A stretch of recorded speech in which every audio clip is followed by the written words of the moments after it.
After 2 hours of debate, the New Zealand Parliament votes 63 to 60 to make it a criminal offense to steal wages from your staff, just like a staff member stealing from the till. But without it wrote, those that didn't want it claimed the sky would fall in. Katie said it would clog the courts, Carl said it would become a bureaucratic nightmare. Laura said we already have the appropriate measures in place. Vanessa claimed it would be hard to determine mens-re. Vanessa also bring up it's gonna be harder shifting from probable cause to beyond a reasonable doubt. Dan doesn't think it's needed because it will not make our community safer.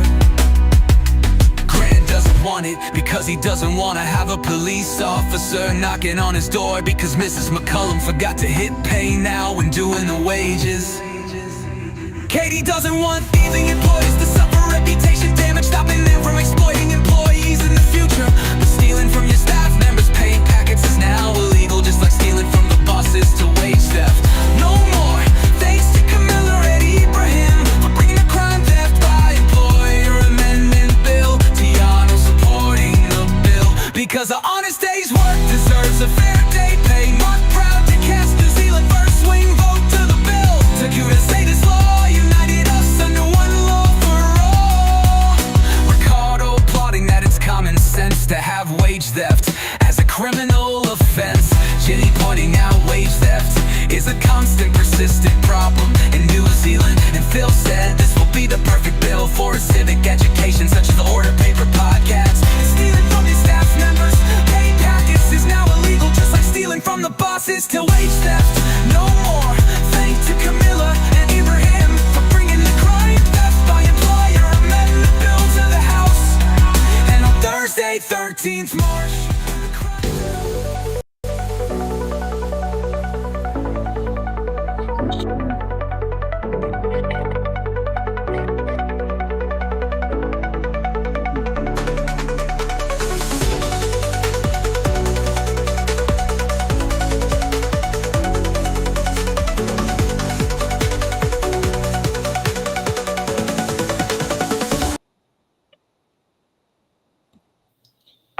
and welcome to tonight's Order Paper podcast. Again, we're getting ready for the second hour. Laura, how did the last 2 hours go? It was interesting. I mean, my microphone broke, and it was kind of interesting having the guests host the show. I know, and they pulled it off brilliantly. They pulled it off brilliantly. I mean, I was busy in the corner playing charades, but hey, they pulled it off. Yeah, and also we've got was it Francesca here? Thank you for joining us. Kia ora, nice to meet you too, Laura. Likewise. Yeah. Welcome to the show. Now I've just got the weird part is it's the nervous part of trying to make a couple of things all line up together. As can be seen on here, the fact that we've got it's the live directly to your show. Yeah. Sorry, I've just received a damn email going, why is this not working properly on a completely irrelevant thing that came in bang smack at 7 o'clock with a please explain. Sam, I have a question. Was I supposed to host this hour, or was I supposed to go and get dinner? No, if you want to get dinner, you can go and grab dinner. Cool, thank you. I'll be back soon, guys. Have fun. Yes. So, how are you? Yeah, so there was two. So did everybody participate in the first segment, Sam? So everybody sort of participated on behalf of Laura with the mic issue? Yeah, so the two panelists basically ran the show while she was completely unable to say anything. It was really... It was quite funny actually, like, watching it, because like, and the weird thing was, like, it was at the point where I was not at the house. So I couldn't actually intervene either.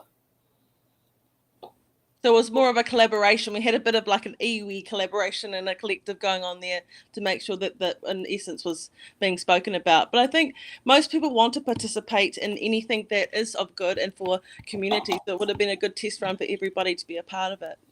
Yeah, exactly. Yeah, something's going funny with this connection into the stream. That's really bizarre. Oh, this is on your one. This is not there because they're saying can't hear anything. Because they're seeing us in there, but it's not quite actually doing what it should be doing. Would you like me to do it so on my? much. That is so much fun. Display window capture. I found a way to get around it. You're the smart one, Sam, and so you'll find a way. You'll find a way on behalf of us, I'm sure. Okay, let's turn. So while I'm on your one, I'll turn. Oh no, I need to turn that one on. I need to turn the link off because apparently there's no audio coming through on the. Oh. So what Sam's talking about, everybody, if you're on this channel here, is that I have a TikTok account. It's called Mana Mare Kura, and we're trying to combine a few social media platforms with each other, so we all get a mixture of cultures and experience and lifestyle to be able to share with each other. Yeah, exactly. And yeah, so I think I might have found a way to make it work. Kiwi Scoot, hear us both. Sorry? Kiwi Scoot said I can hear you both. But but Kiwi Scoot ain't listening on TikTok. Kiwi Scoot's listening on YouTube. What we're talking about is I have a TikTok platform and we're trying to use all the live stream, the YouTube and my TikTok at the same time, guys. Yeah. And it's just like, so there were all these.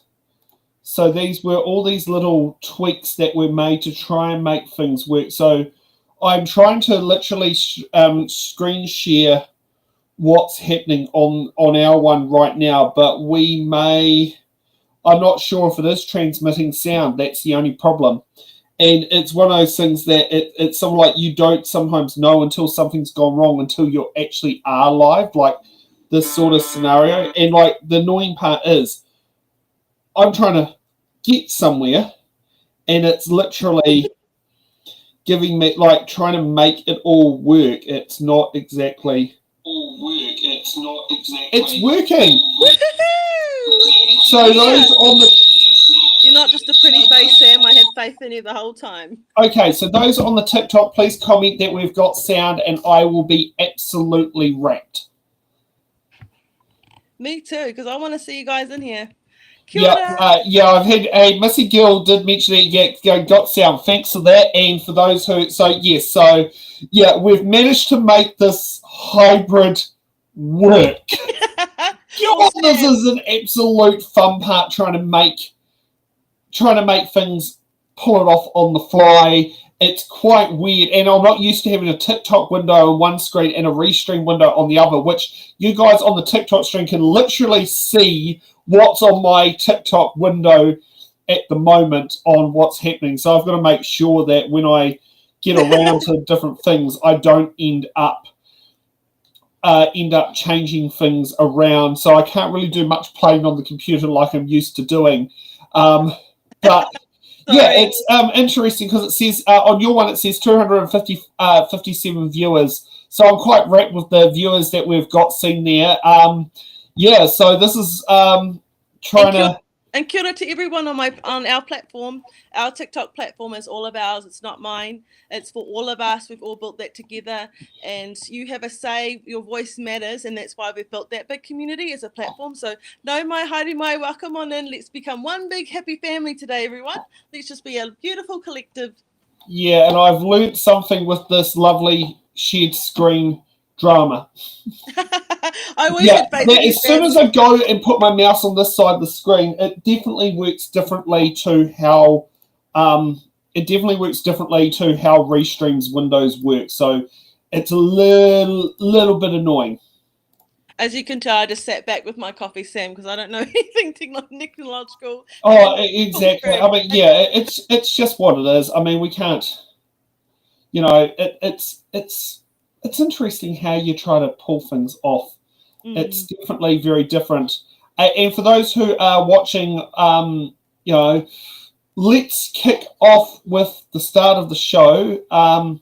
Now, so there are two stages here for Parliament. We are watching the section before third reading of the bill with Committee of the House of the Section 7AA removal of Oranga Tamariki Act.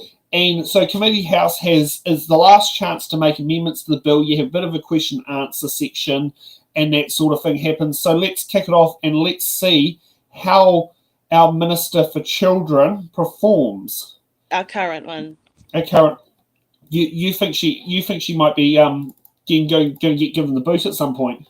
Well, I think a few people have got a pathway that's changed, I'm sure, from what they had hopes for in the start to now, I think.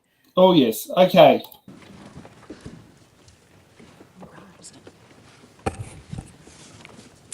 Members, the House is in committee on the Oranga Tamariki repeal of Section 7AA Amendment Bill. We begin with the debate on Part 1. This is the debate on Clauses 3 to 5, amendments to the Oranga Tamariki Act 1989. The question is that Part 1 stand part. The Honourable Willow Jean Prime. Tēnā koe te maunga atu whare. Thank you very much for the opportunity to take this call on the Oranga Tamariki repeal of Section 7AA Amendment Bill. I have a number of questions and also we have some amendments that we would like to speak to throughout this committee stage as well. But I want to first start my contribution by saying how extremely disappointed I am in the Minister for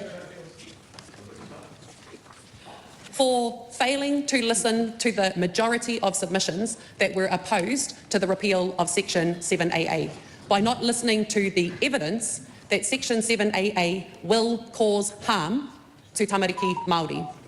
The Minister's failure to present any empirical evidence that there is a problem that exists with this section. Throughout the Select Committee process, no empirical evidence was provided to the Select Committee to support the Minister's repeal of Section 7AA. I want to start by asking the Minister, where in the Act will there be an obligation on the Chief Executive which replaces Section 7AA Clause 2A?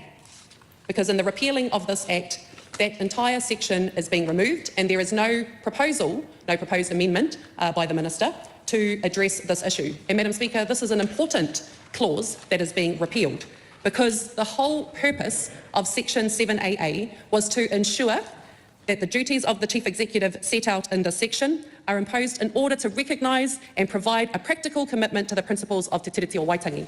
Now, what Section 7AA 2A says is that the Chief Executive must ensure that the policies and practices of the department that impact on the well-being of children and young persons have the objective of reducing disparities by setting measurable outcomes for Māori children and young persons who come to the attention of the department. So my question to the Minister is, why is she repealing that section? Why does the Minister not think that it is important that there be an obligation on the Chief Executive to ensure that the policies and practices of Oranga Tamariki reduce disparities for tamariki Māori? What is the point of retaining a strategic partnership if the purpose of that is not to ensure that we are reducing the disparities for tamariki Māori? So my question to the Minister is, why is the Minister doing that? Where else in the Act is that obligation placed on the CEO? And what is the point of having strategic partnerships if it isn't to do the fundamental objective of this section, which is to ensure that they are reducing disparities for tamariki Māori? And Madam Speaker, this is important because tamariki Māori make up 2/3 of the children in state care. That is why we have this section. That is why this is a very, very important debate in the House this evening. I call Kaharangi Kata. Thank you. Today we are talking about the disparities that tamariki Māori face in care, and these are historical disparities that we still are dealing with today in 2025. I have an amendment paper 240, and the purpose of this amendment is that it elaborates on and clarifies what is meant by requiring regard for Māori culture, values and beliefs, and why that is so important for our tamariki Māori to have safety, security, stability and aroha, which is their birthright. It requires specific attention to be paid to the inherent value and dignity of tamariki Māori and their whakapapa in all actions taken and services delivered by Oranga Tamariki. A Māori worldview is one where children don't belong just to their parents, They belong and have that sense of belonging, not only to their parents, but to their whānau, to their hapu, to their iwi, to their maunga, to their awa. And 7AA was the bare minimum for acknowledging their rights under Article 2 of Te Tiriti o Waitangi. The Green Party agree with the Waitangi Tribunal, which found that repealing Section 7AA would lead to, quote, clear breaches of Article 2, guarantee to Māori of tino rangatiratanga over kāinga and of the treaty principles of partnership and active protection, end quote. This bill fundamentally misunderstands that tikanga, Māori and the role of whānau in a child's well-being. Tamariki do not just belong to their parents, they belong to their whānau, their hapu, their iwi, their river, their maunga. Māori have long understood this, and children thrive within their whakapapa. Just a few weeks ago, I attended the St. Patrick's Day event, and we're talking about the Irish people and other people who had their language, their culture tried to be stamped out of them, but their government took it seriously, and that was what they called the regalification of Ireland. And seeing those tamariki so proud of their culture, even though they live here in New Zealand and maybe had never been to Ireland before, they were so proud that they knew about St. Patrick's Day, they knew about their culture, and that made them feel so safe and stable and loved, because we know and they know that a child shouldn't be disconnected from their culture. And we know that it has only been a short time since the Royal Commission of Inquiry came out, and one of the main things that came out of that was disconnection and being pulled from their whakapapa caused actual harm to them, harm that they are still trying to heal from today. Section 7AA is the only legislative tool that comes close to addressing the failings of our government, and its repeal will not only breach Te Tiriti, but actively put tamariki Māori at risk. There is no conflict between tikanga and safety. Rather, they are inseparable. This amendment strengthens the obligation to uphold the dignity and whakapapa of tamariki Māori. And I know the Minister was really concerned about the interpretation of 7AA by Oranga Tamariki staff, and that was what motivated her to bring this to the House, because of that interpretation. Well, this is a way, by amending this and accepting my amendment paper 240, to put that back in. So I want to ask, will the Minister accept this amendment? I call the Honourable Karen Shaw. So first of all, Madam Chair, I'll just give an answer to Honourable Willow Jean Prime around the reporting and the obligations of assessing outcomes for Māori children. This bill does not alter those obligations in any way. There are many ways that Oranga Tamariki is assessed on outcomes being achieved for Māori children and young people and their whānau. One of those ways that is reported is produced by the Independent Children's Monitor report. And any questions the Independent Children's Monitor requests information from Oranga Tamariki on, Oranga Tamariki is obligated to provide that information. So that's one of the ways that the Chief Executive is making sure that the outcomes being achieved for Māori are going well. But what I would say is that Oranga Tamariki's focus should be that all children and outcomes of all children should be a focus of Oranga Tamariki, and all children that are in state care should be receiving the same love, care and respect. So that's the first point. The second one is speaking to amendment paper number 240. I will not be supporting this amendment. This amendment is not consistent with the policy intent of the bill to repeal Section 7AA of the Act. The suggested amendment exists in the context of the Chief Executive's responsibility to achieve the principles and purposes of the Act, to promote the wellbeing and best interests of children, young persons and their families, whānau, hapu, iwi and family groups in particular. I call the Honourable Willow Jean Prime. Thank you, Madam Chair. Okay, so we've got through the first part that has gone through on there.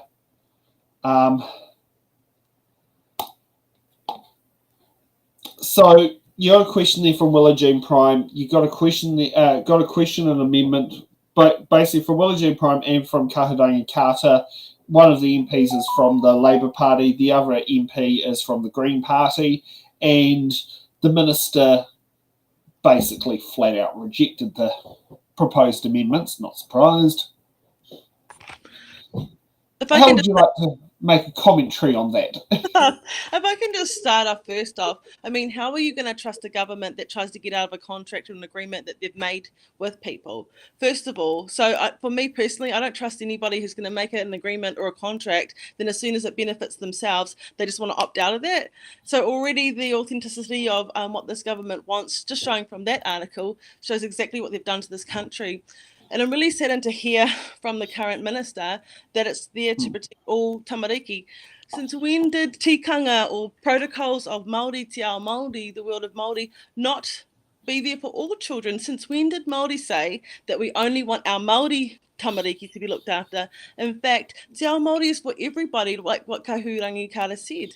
This is about how we live and breathe Te Ao Māori. So this is for everybody, but as a pathway in ways that we harvest that knowledge, that whakapapa, our lineage, and when we have whakawhanaungatanga, we realise the connection to each other from that. And that isn't just for Māori, that's for everybody. Yeah. Okay, you're keen to see some more from what's it called? More from Willow Jean Prime. Thank you to the Minister, but that wasn't actually what my questions were. My questions were not about the reporting. I'll come to reporting later in the questions that I have around reporting. My questions were specifically about the legislative requirement of the CEO under the current clause 7AA2A, which is being repealed. And that puts legal responsibility on the Chief Executive to do something, not just to report on something, but to actually do it. And I'll read it again for the Minister because this is important. This is the whole reason we have Section 7AA, to address this issue. That the policies and the practices of the department that impact on the wellbeing of children and young persons have the objective of reducing disparities by setting measurable outcomes for Māori children and young persons who come to the attention of the department. So this isn't about reporting what sorts of outcomes there has been. That is what the Minister answered in her question. The question I have is about the legal responsibility on the Chief Executive to have policies, practices and measurable outcomes to reduce disparities for tamariki Māori. So the Minister jumped to the reporting on something, but what are they reporting on? This section is being taken away. I call the Honourable Karen Shaw.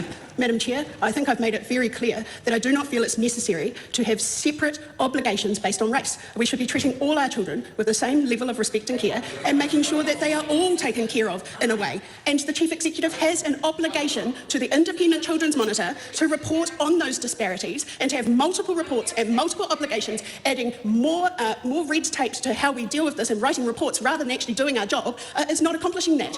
So at the end of the day, every child deserves to be treated with the same level of care and respect and meeting their needs. And if meeting their needs means that it is a Te Ao Māori approach, then that should be happening. But I am not going to treat our children differently. So, now before we go, Brother Barge has asked you, how have you been?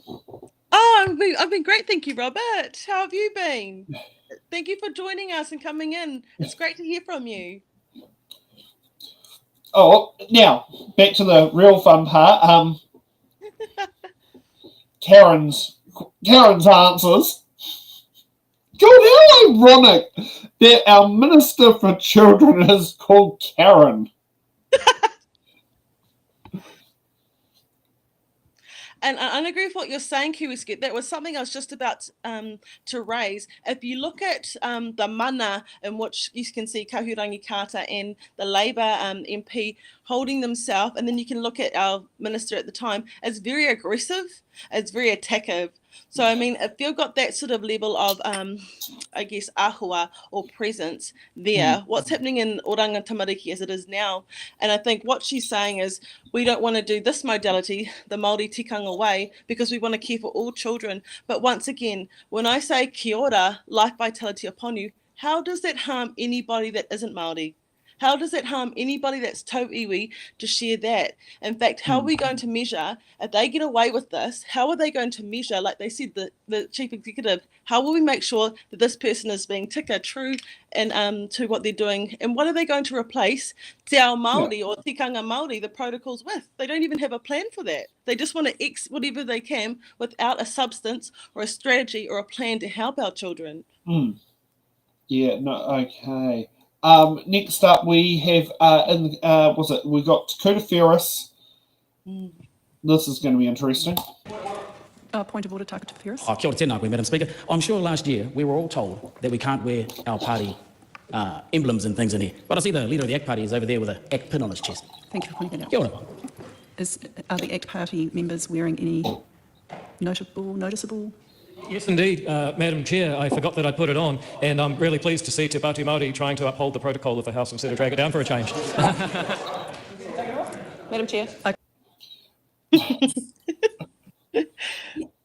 Very, very great on you, Dakota, for that point of order. But yeah, very clickbaity.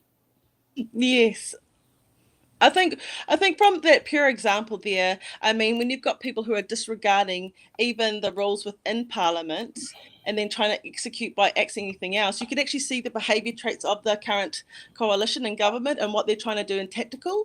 And when it comes to Pāti Māori, that was a part of a tikanga protocol, a kawa, which means why we do it, in tikanga, the protocol for that following. And I think that if Parliament was a little bit more understanding and they had somebody in charge that could bring in that cultural influence, then people would see that it is a summoning of our ancestors, our atua, and our higher powers out of love to come and be with us to protect us all. It wasn't an aggression or an attack. Yeah, and oh, wrong one. This is what happens when you suddenly do it. Totally right on, Kiwi Skirt, for that about Karen is the wrong person for the role. Completely agree with that. But hey, you know, sometimes these are just one of the things that happen on there. So Willa Jean Prime is back to asking questions along with Kahurain Carter, and I think they go for a bit of break.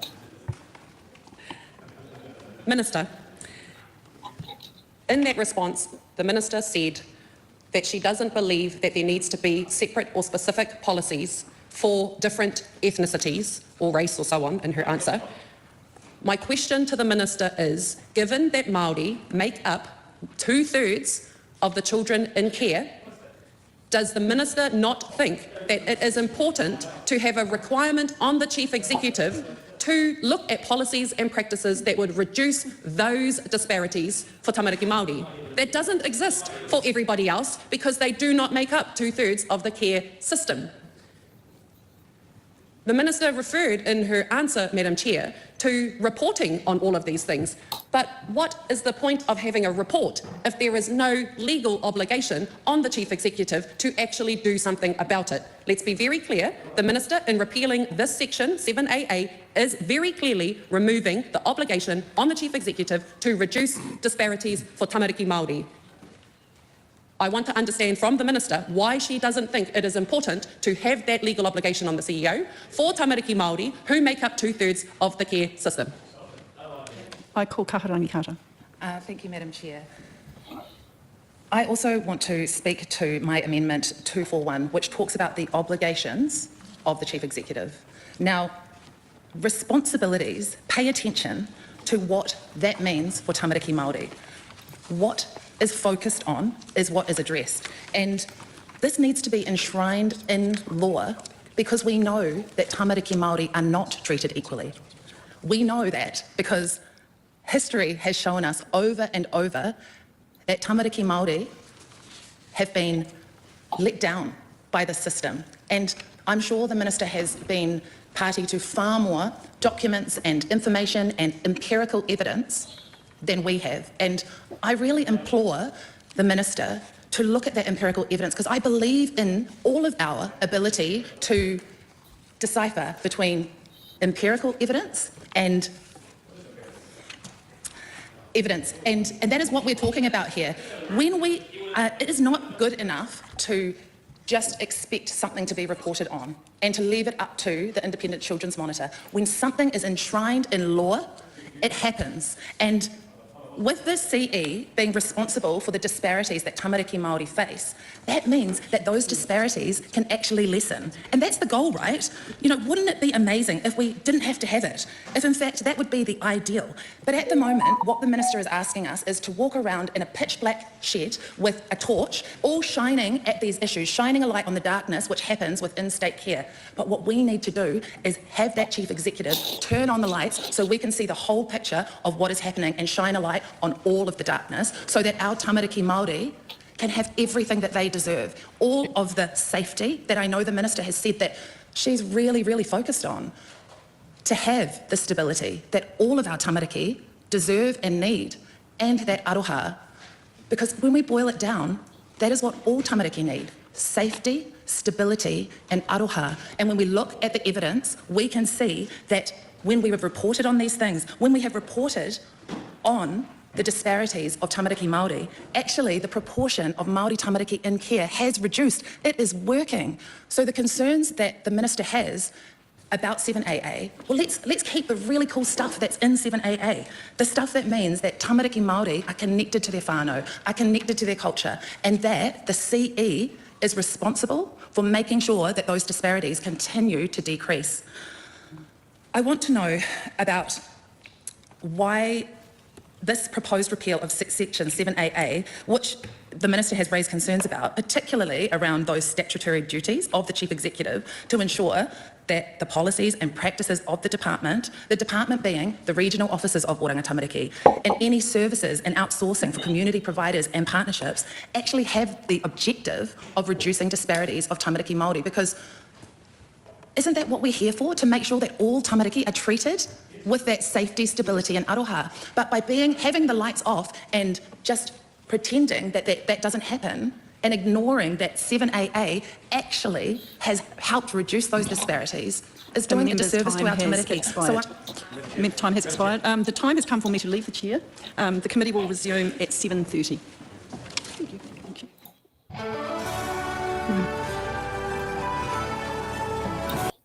And they're off to dinner.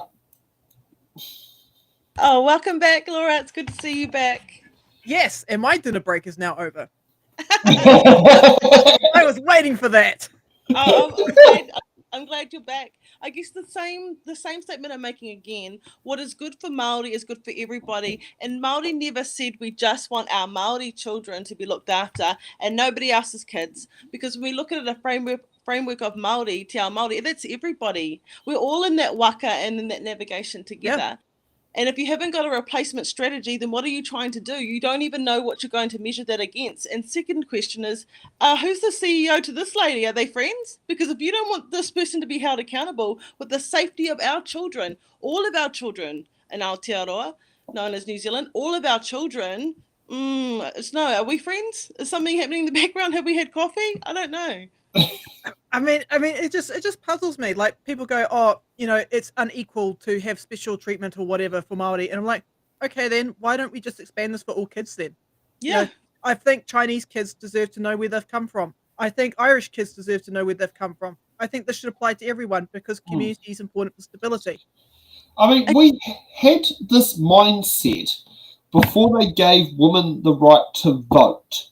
So one of the things that came out from there was one of the reasons against giving women the right to vote was we don't want mentally insane people voting. That was one of the reasons to disbar women to have the right to vote. Completely ludicrously stupid. The one thing I'll be honest with, I hated with the fact when we had women's suffrage in 1893 is the fact that they gave women the right to vote, but they did not give women the right to stand in Parliament. And they weren't allowed to stand in Parliament until the 1920s. However, they were allowed to stand for mayors and councillors, and we did get our first female mayor, and I think it was the second one in the world, Catherine Drever, I think her name is, mayor of, was it the county of Onehunga.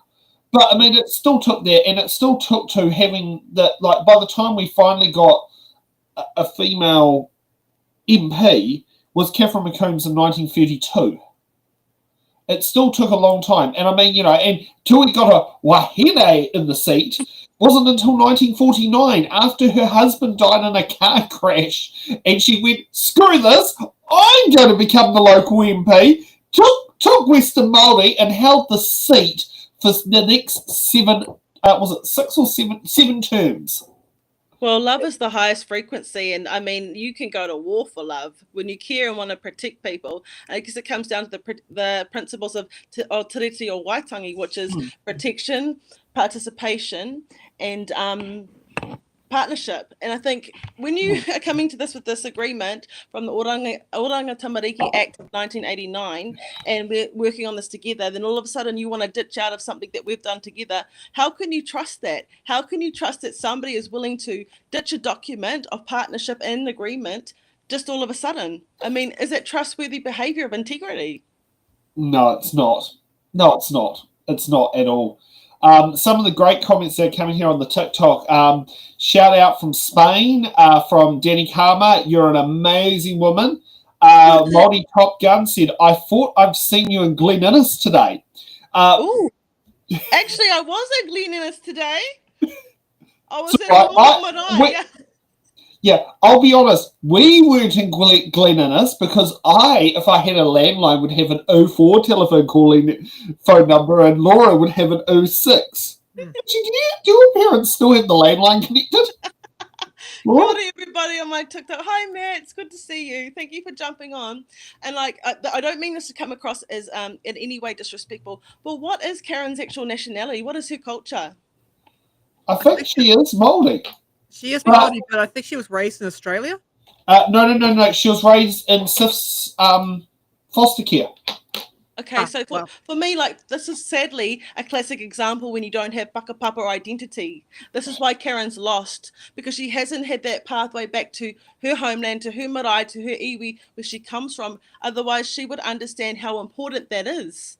So unfortunately, I mean, if we look at Seymour and Karen, unfortunately, they've lost their way and they haven't come home and they don't know how. And that's a whole product from colonisation. That's why it's so important to have it. It says here she is of Māori descent and from Ngāpui.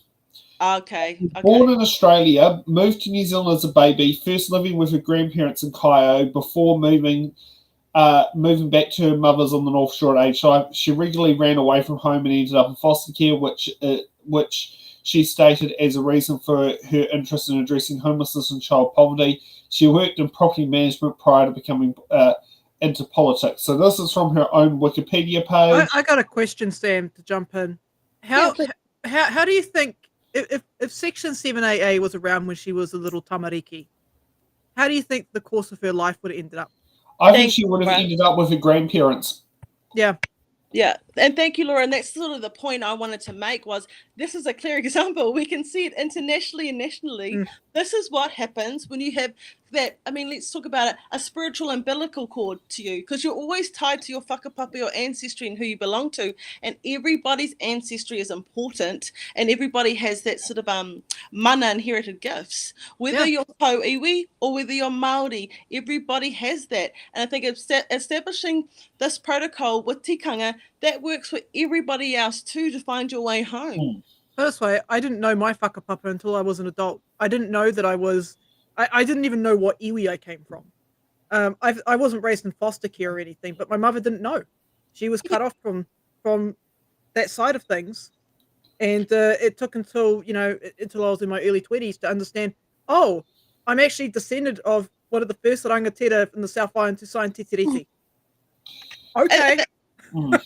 That's so important and brave for you to share, Laura, and thank you so much. I also was raised European as well, because my father had come from a once were warriors background. He didn't want that for us. So it was about trying to love you and protect you, and because of what happened with the Tohunga Act suppressing the te reo, I mean, te reo only became legal nearly 40 years ago. How are we supposed to retrain that back? And that's the thing, Laura, you don't have to be in foster care, but you were harmed because your identity was taken away from you, and we didn't all get to love you at the same time because we didn't know how to pipiha or whakapapa to each other or whakapanangatanga. So you missed out, whether you're in a care home or not. We all miss out from each other and learning beautiful cultural identities and that whakapapa. Okay, let's see what Karen has sat there and said after the break. That part one stand part. Honourable Karen Chua. Thank you, Madam Chair. I just wish to stand to speak to the member on an amendment paper number 241, set down by Kaharangi Carter from the Greens. I appreciate the questions that were asked in regards to this amendment. I will not be supporting this amendment. The Social Services and Community Committee considered the reporting obligations imposed on the Chief Executive of Oranga Tamariki by Section 7AA. These include an obligation to report on the impact of measures taken to reduce disparities for Māori.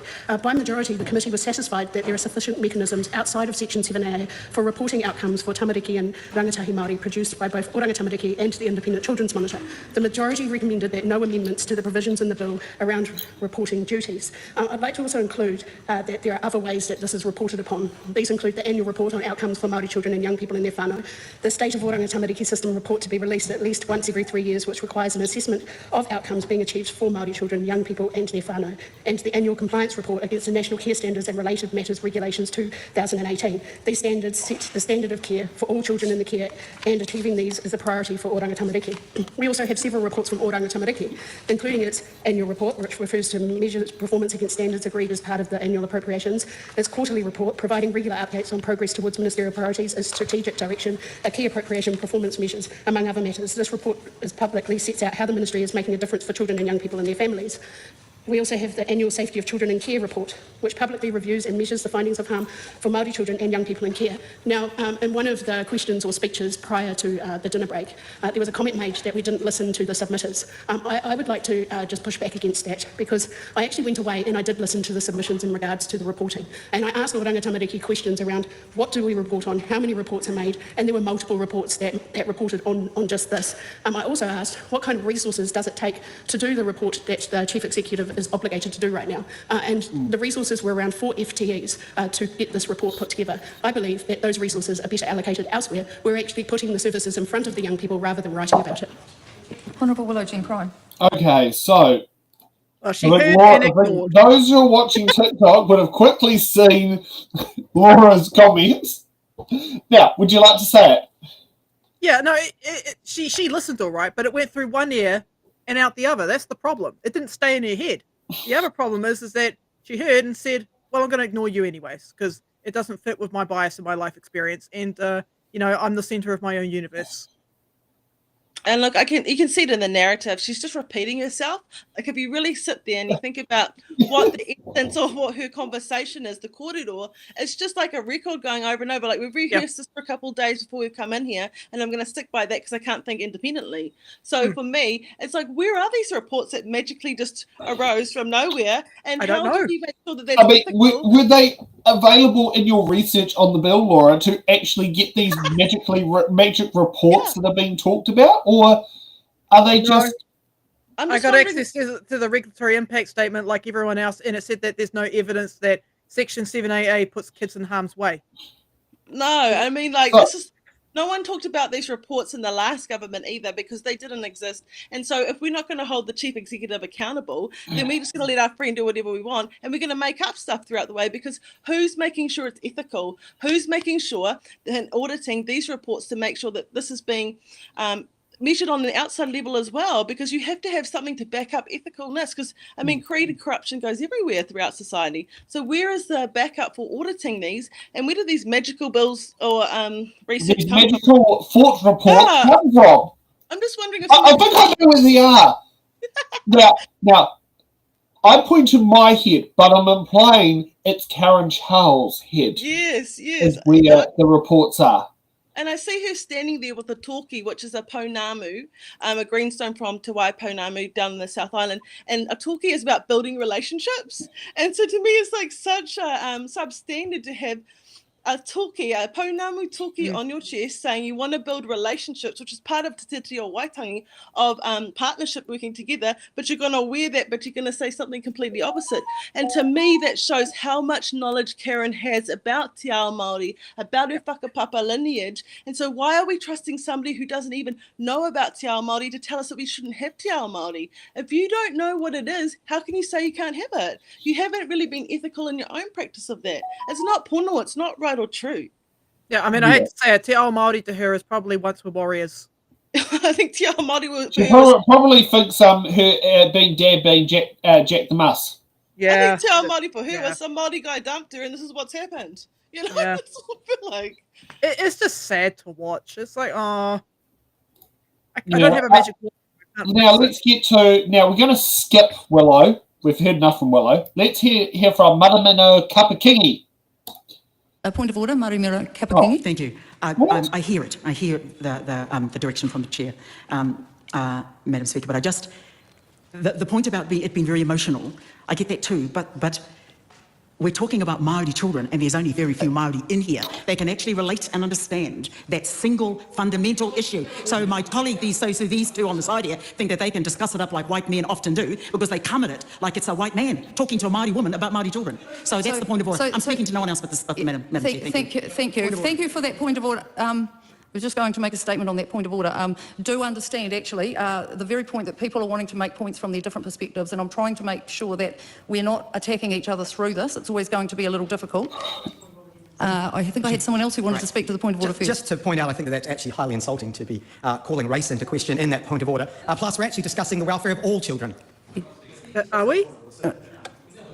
Preposterous. Quiet during... Excuse me, the member's speaking to the point of order. Can we please have silence? In that regard, it is as preposterous as thinking that any man can talk about what is best for women.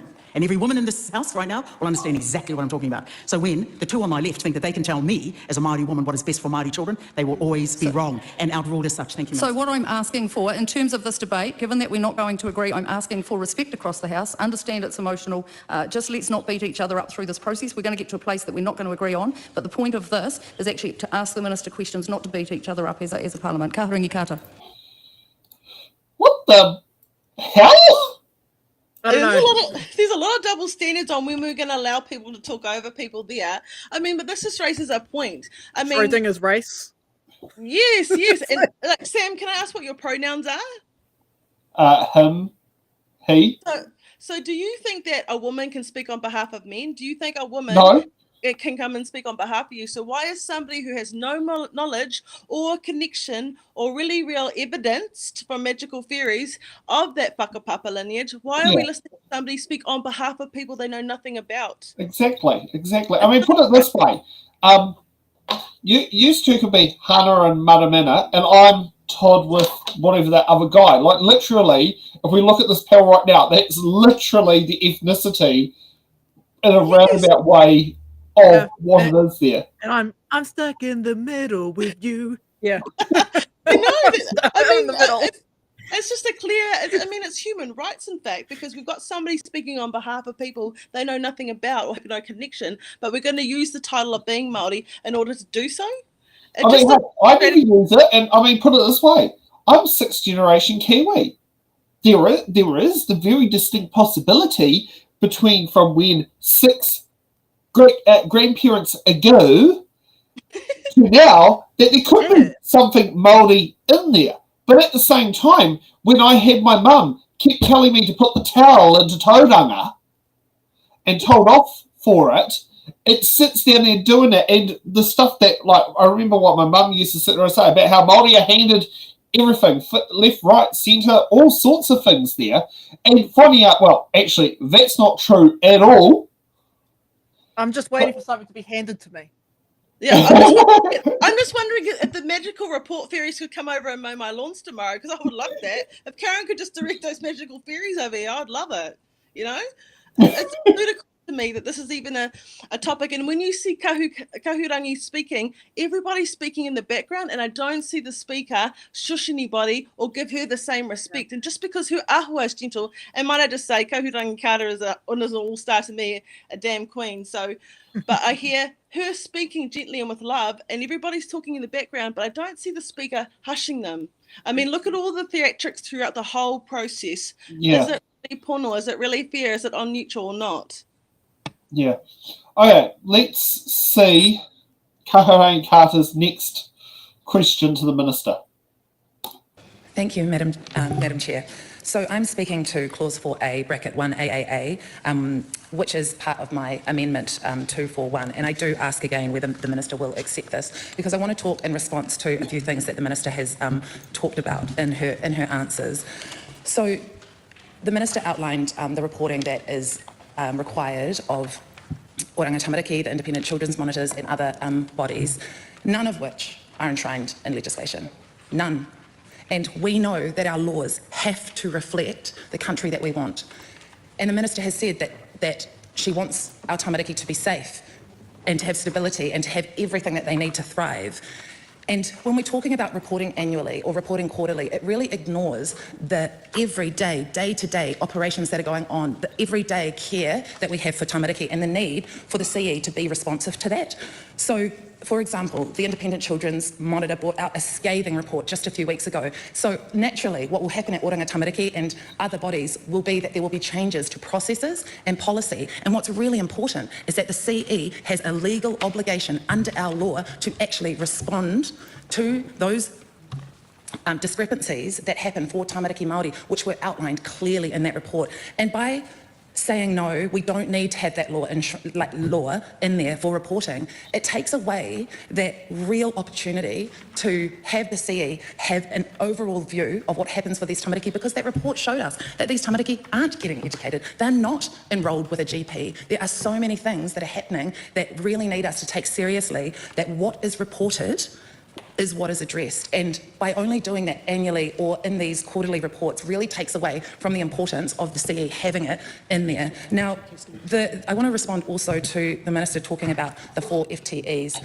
Now, we know that about 600 jobs have been cut from Oranga Tamariki under the Minister's watch, and that's leaving us with about 419 less people working at Oranga Tamariki. So it feels ingenuine that you're saying that that the Minister is saying that 4 FTEs is a really big deal when over 400 jobs have been lost at Oranga Tamariki. So if we really are serious about providing safety, stability, and that being paramount here, then let's enshrine it in law. Let's make sure that the CE is reporting on those disparities that Tamariki Māori, that even the Minister herself has just said and accepted that there are disparities for Tamariki Māori. And I just want to go to Dr. Luke Fitzmaurice-Brown's Select Committee submission. Now, Dr. Luke is a lecturer at the law facility at Te Herenga Waka and Victoria University of Wellington with expertise in child protection and Te Tiriti o Waitangi, and completed their PhD on the topic of decolonising child protection in 2022. Now, part of his submission, he stated, "The stated purpose of this bill to ensure that safety and well-being of children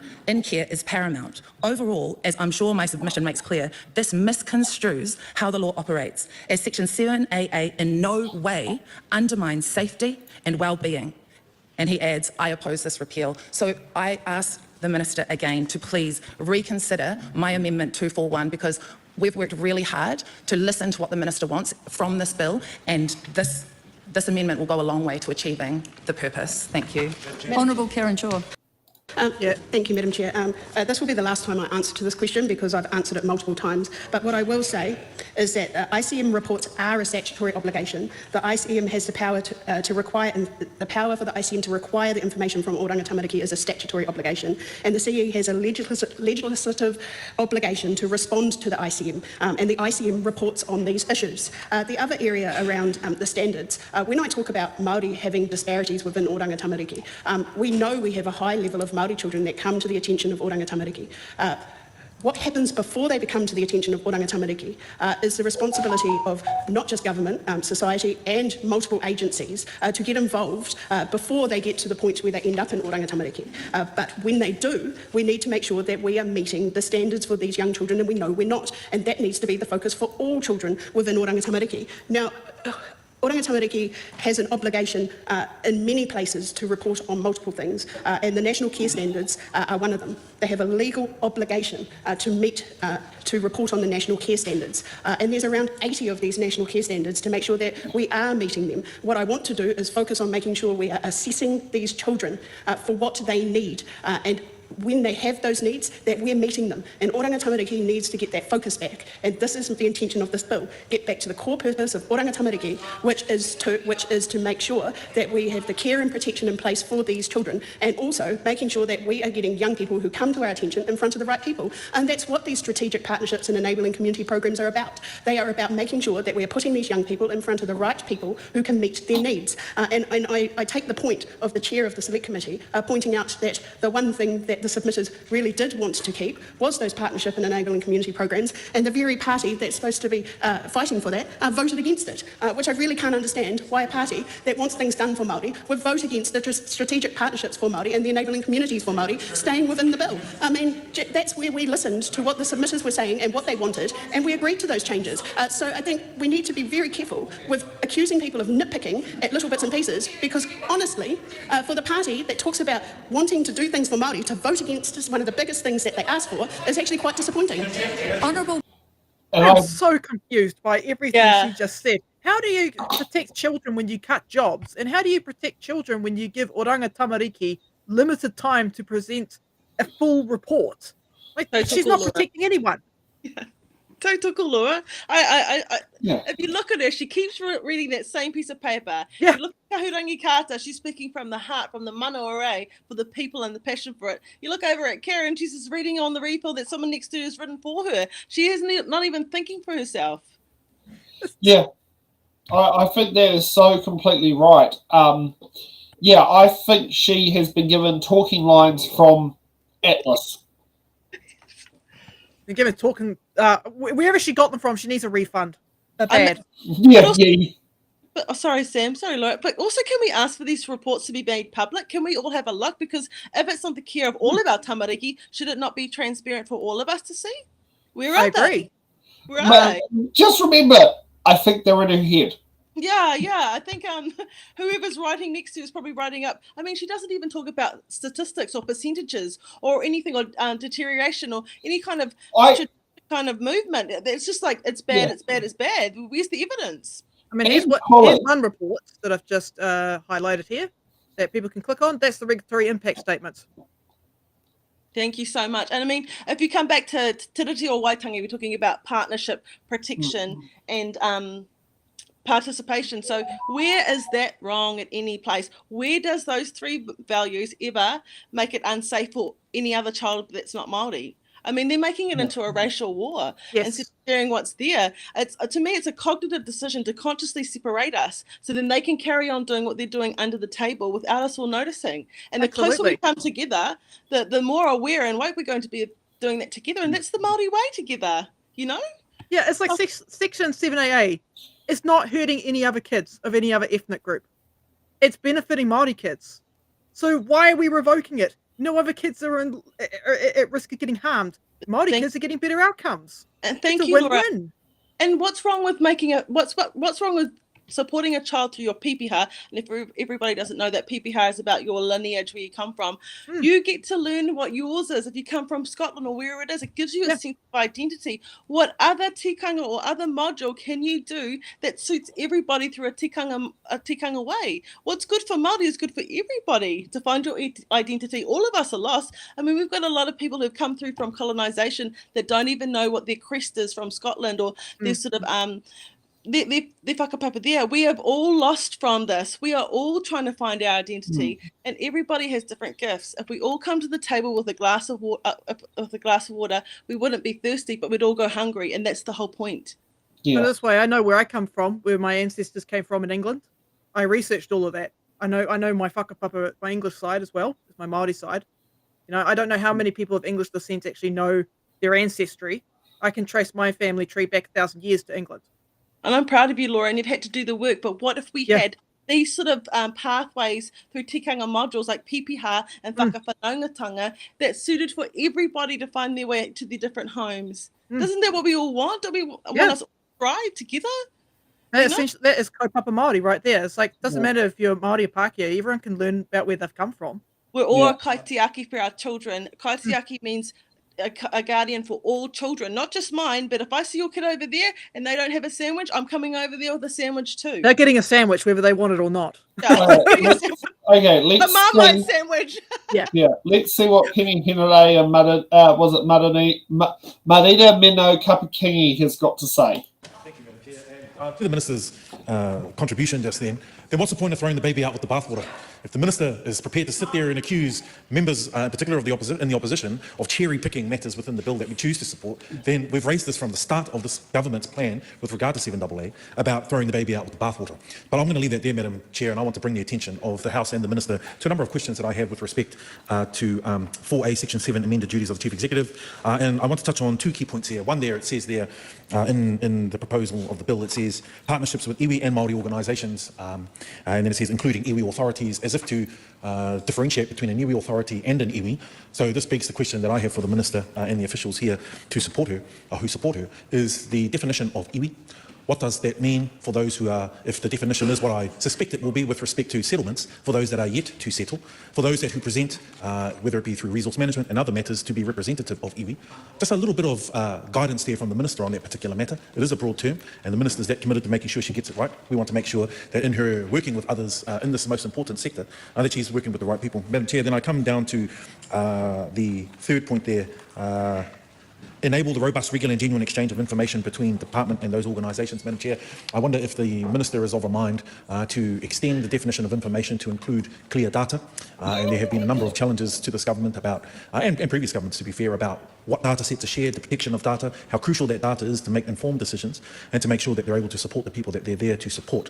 And the term in this particular bill says information. I wonder if the Minister has considered, or if the advisors have given her any advice about making that far more explicit in saying and making clear data sets.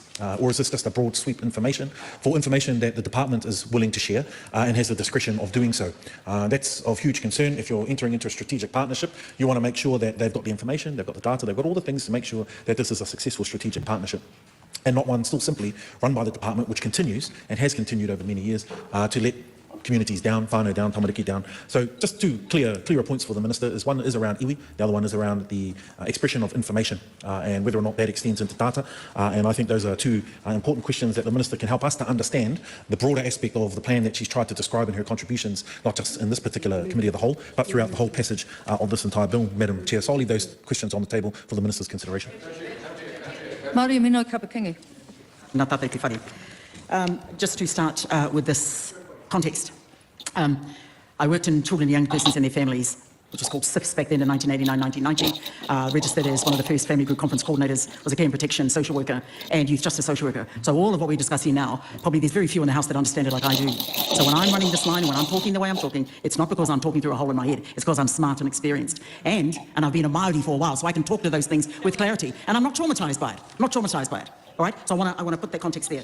I want to follow up on also, just in support of some of the questions that have already been placed to the Minister, because I am curious to understand when you're benefiting from Māori organisations or iwi, and you love all that Māori kōrero, or those kupu, but you won't treat and acknowledge a mokopuna as tapu.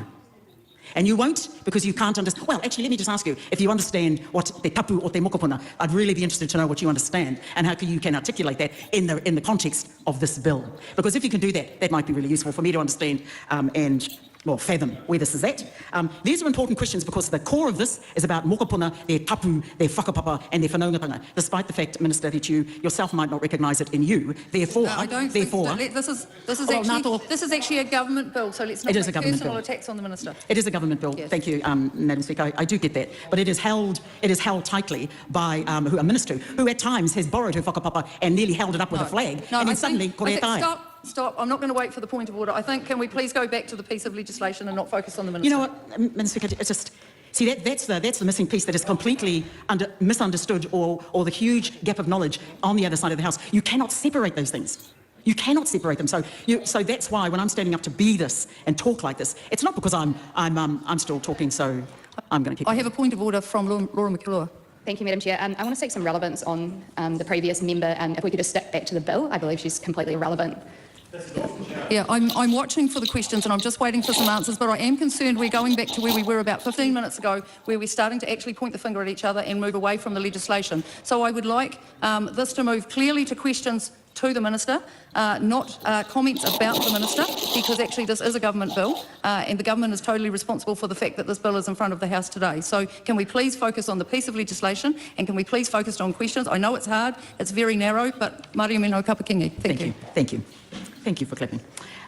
I would like the Minister to respond to my question on her work with iwi and how that will occur. I'll be interested to hear that, particularly iwi or ngāpuhi. Because of course there are far too many people in state care, ngāpuhi people. So I'm interested to hear what her response might be to that. Ngāpuhi, yeah, that's a big one for us. Madam Speaker, I'll just sit there for now and see what else I can come up with in the next Honourable Karen Chua.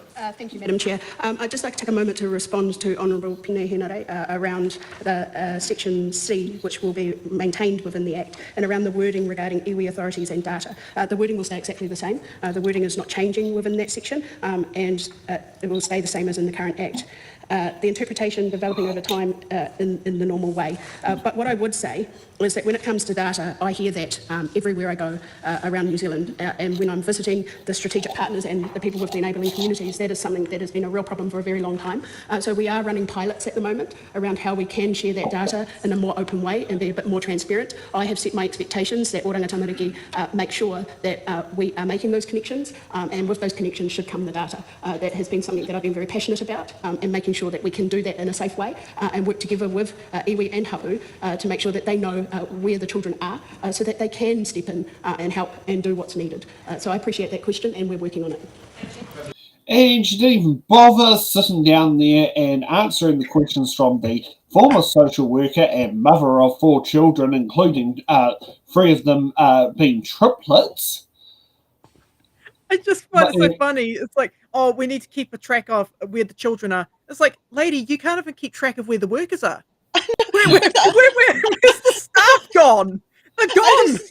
But I'd really like to see the statistics about those 700 or 600 people who lost their jobs. How much percentage of Māori got their jobs taken off them? Because maybe they were speaking up. I'd really like to see the statistics from the unemployment when they offloaded people and made them redundant. But again, you can see from the reo, the way that she's speaking in the language, for them to step in and do their thing. Do what? Yeah. Karen, what's our stepping in? Māori coming in and stepping in and doing our thing. What is doing our thing?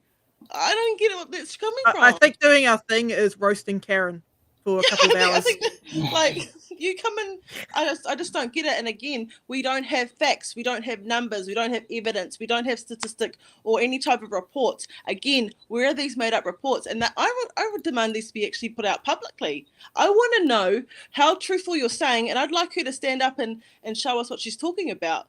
Because so far nobody's backing it up. No one's saying, well, come on, Karen, let's just make it public. Show us the statistics. Show us. And if we look at like whakatauki, proverbs from Māori, like for example, e waka eke noa, it means we're all in this together. It doesn't mean just Māori and Chinese can't come on board, or tauiwi aren't. E waka eke noa means we're all in this together. There is no kupu or reo that excludes anybody in Te Ao Māori. It's about a collective working together. We raise the children together. We love together. Yeah. If we're going to keep going and come out of the house, we'll be here all night long. So let's switch over to third reading. Yep. And this is where things get very interesting. So let's kick it over there. Just for those who are watching internationally, at third reading, the first speech comes from the minister, and we no longer have them sitting in that chair in front of the speaker's chair. The speaker's back in the speaker's chair. So we're at third reading. So, yeah, let's see how it goes with the minister.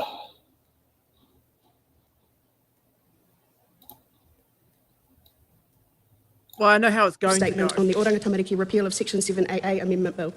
That legislative statement is published under the authority of the House and can be found on the parliamentary website. I move that the Oranga Tamariki repeal of Section 7AA Amendment Bill now be read for a third time. Mr. Speaker, I'm pleased to lead this bill into its final stage in the House, and I'm proud to reflect on the journey that it has taken to get to its third reading today. But more importantly, to reflect on what this will mean for the most vulnerable children and young people in Aotearoa, New Zealand.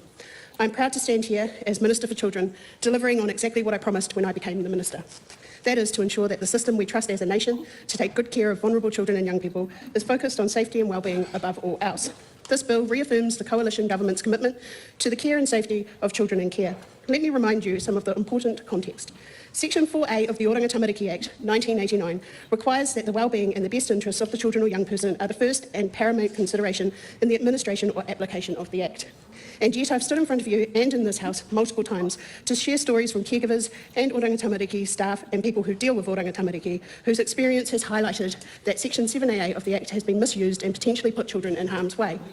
Many shared that Section 7AA has led to decisions that were not in the best interests of the child in cases where the race of a child was prioritised over their safety and wellbeing. Similar stories were echoed through submissions on the bill. While Section 7AA was well intended, it also resulted in children being put second. We can no longer accept or excuse this. We can no longer deny that Section 7AA has led to confusion and conflict in a system that cannot afford to get such a crucial care decision wrong. What happens now? what happens in practice to these young people matter. These children's lives are not lived in theories or in the comfort of academia or privilege. The harm that comes their way is not academic, it is real. That is why I make no apology for repealing Section 7AA from the Act to remove any confusion for people on the ground making decisions on a daily basis to keep children and young people safe. I introduced the Oranga Tamariki repeal of Section 7AA Amendment Bill while I was in opposition, and the government of the time denied its going through. I then introduced the bill in the House in May 2024 and nominated the Social Services and Community Committee to consider this bill. Once again, I thank the committee for its consideration of the bill. I thank members of the public and the thousands of submitters who put time, effort and heart into having their say on the bill. I'm especially appreciative of the lived experience perspective from submitters with a history in care and the protection system.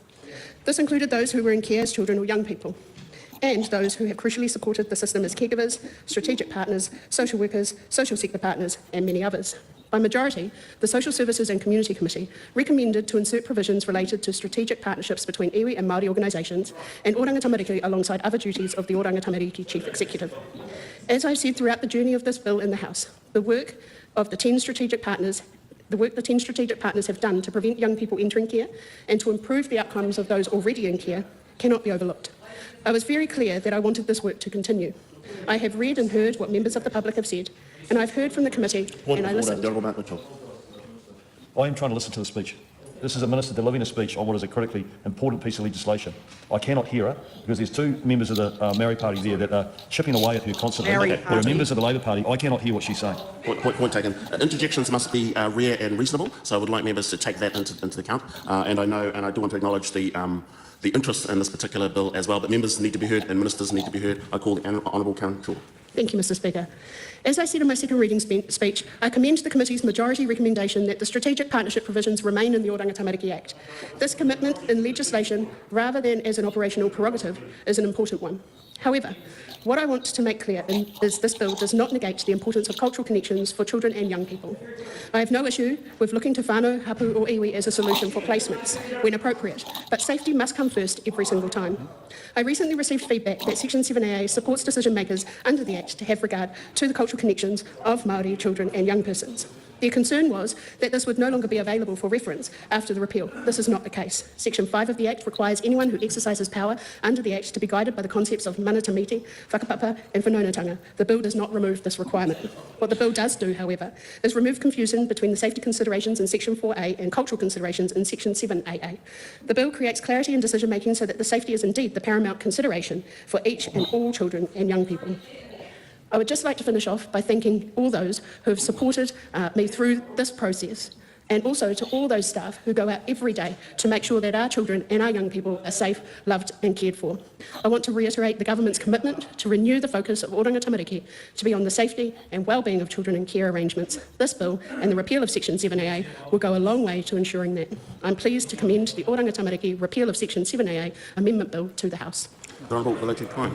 Okay, so there's Karen's third reading speech. I don't know about clarity, but we got transparency out of that. I mean, it's pretty transparent what they're trying to do. I mean, it's not congruent. She's saying it's not about anything academic. It's about real life. But you've just been talking about these reports for the last hour repetitively about these reports and evidence. That when she was talking about these reports, we're a day earlier. Yes. Just like for us, it was last hour. But for her, it was the day before, and the committee of the House section went for 2.5 hours. And it's not congruent. I mean, are we talking, when she starts to talk about the people who have been in care, like historically, are we talking about the Royal Commission payouts from all the damage that happened in abuse and care? Well, I think she's going to be there as retired with old Karen on a walking stick, handing out giant cheques to go, I'm sorry, when I was Minister of Children, I sent you to boot camp and it didn't work. Here's a compensation check for you. Or here's a blanket and a musket. Is that what we're going back to? Is that what sorry about that we damaged you as children. Why don't we just give you a blanket and a hug and then we're okay? You know what I mean? Yeah, I'll be honest. She's probably going to be throwing people... she's probably going to be saying, look, here's a free prison cell for you. But she's basically saying that they're caring about whakawhanaungatanga and protection. They just don't want to have it legal or have sort of any kind of responsibility to it, but they want to take all the essence in the modules and how we are into our Māori and the tikanga, but we just don't want to be held accountable if we get it wrong. I mean, that's preparing for failure already. Or basically just get on the microphone and say, I don't want to be accountable. I just want to do what I want, and then, whoops, later. It's the same thing with the Royal Commission. If they, did Karen get a Royal Commission payout from her time in state care? I don't know. That's a good question. I'm not even sure if her section is actually in the qualified area. Yes, see? Exactly that, Sam. That's what I was just thinking when she said, I've gone and spoken Considering to from what was said on her Wikipedia page, she was born in 1980 or 1981. Okay, she is a bit older than so her period is probably within the payout period, because the payout period went until approximately when there was an Act update. Yes. So to me, is it ethical that she's even in that position if she has received a government payout from the Royal Commission? To be honest, I don't think she's received it yet.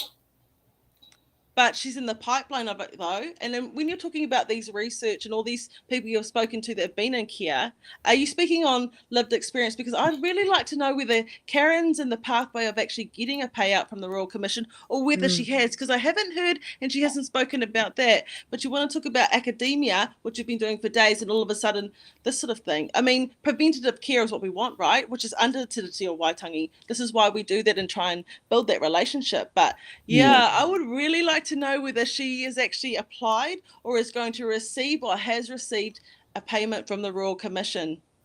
Yeah. Some comments from TikTok. So we've got, was it Artistic Mind, Secure Beautiful Mana. We have from Diverse One, it's beautiful, hope you're all well. And from Mountain H3P20, hi, Cuzzy. Oh, kia ora, Kaz. Kia ora, my family on TikTok. Thank you for joining in and being a part of such an important discussion. And thank you for being a part of it, part of the change. Okay, let's see what the next MP, Willow Jean Prime's got to say. Question is that the motion be agreed to. The Honourable Willow Jean Prime. Tēnā koe te mangai o te whare. This is a travesty. Let the record show that tonight or tomorrow, when this bill ultimately passes, that political ideology has driven this repeal, and that vulnerable children, vulnerable Māori children, will be the ones who pay the price. Let the record show all of our descendants who in this whare supported the repeal of the provisions to ensure the implementation of the principles of Te Tiriti o Waitangi. Let the record show who is supporting that. Let the record show who supports removing the legal obligation, statutory requirement of the Chief Executive of Oranga Tamariki to have policies and practices that reduce disparities for Tamariki Māori. Let the record show, let the history books show these Tamariki who could be the subject of a future Royal Commission into abuse in state care, because this is the very sort of thing that the Royal Commission that we recently had inquired into and reported on. And here we are in this House tonight repealing a section of the Oranga Tamariki Act that was put in place to address the very issues that that Royal Commission has reported on. The Minister said she is proud. Shame on her. This has been her political agenda from the day she arrived in Parliament, and tonight, tomorrow when it passes, finally gets her opportunity to pass law that is based on political ideology and no empirical evidence. And she makes no apology. So let our mokopuna know who it was who did this to them. To them, not for them, to them. Now, the first thing I want to start with is to quote a survivor of abuse in state care. Tupua Erlich spoke about the damage caused to him by being removed from his whānau and culture, saying that it is going to take generations to undo that harm. So when the government turns around and fails to acknowledge our rights, it's like another stab in the back. What I will remember, Mr. Speaker, is a minister who was so disrespectful that she would not front before the Waitangi Tribunal to provide our experts with the evidence that supports why this policy is needed in the first place. So disrespectful, so close-minded, already knew what it was that she wanted to achieve.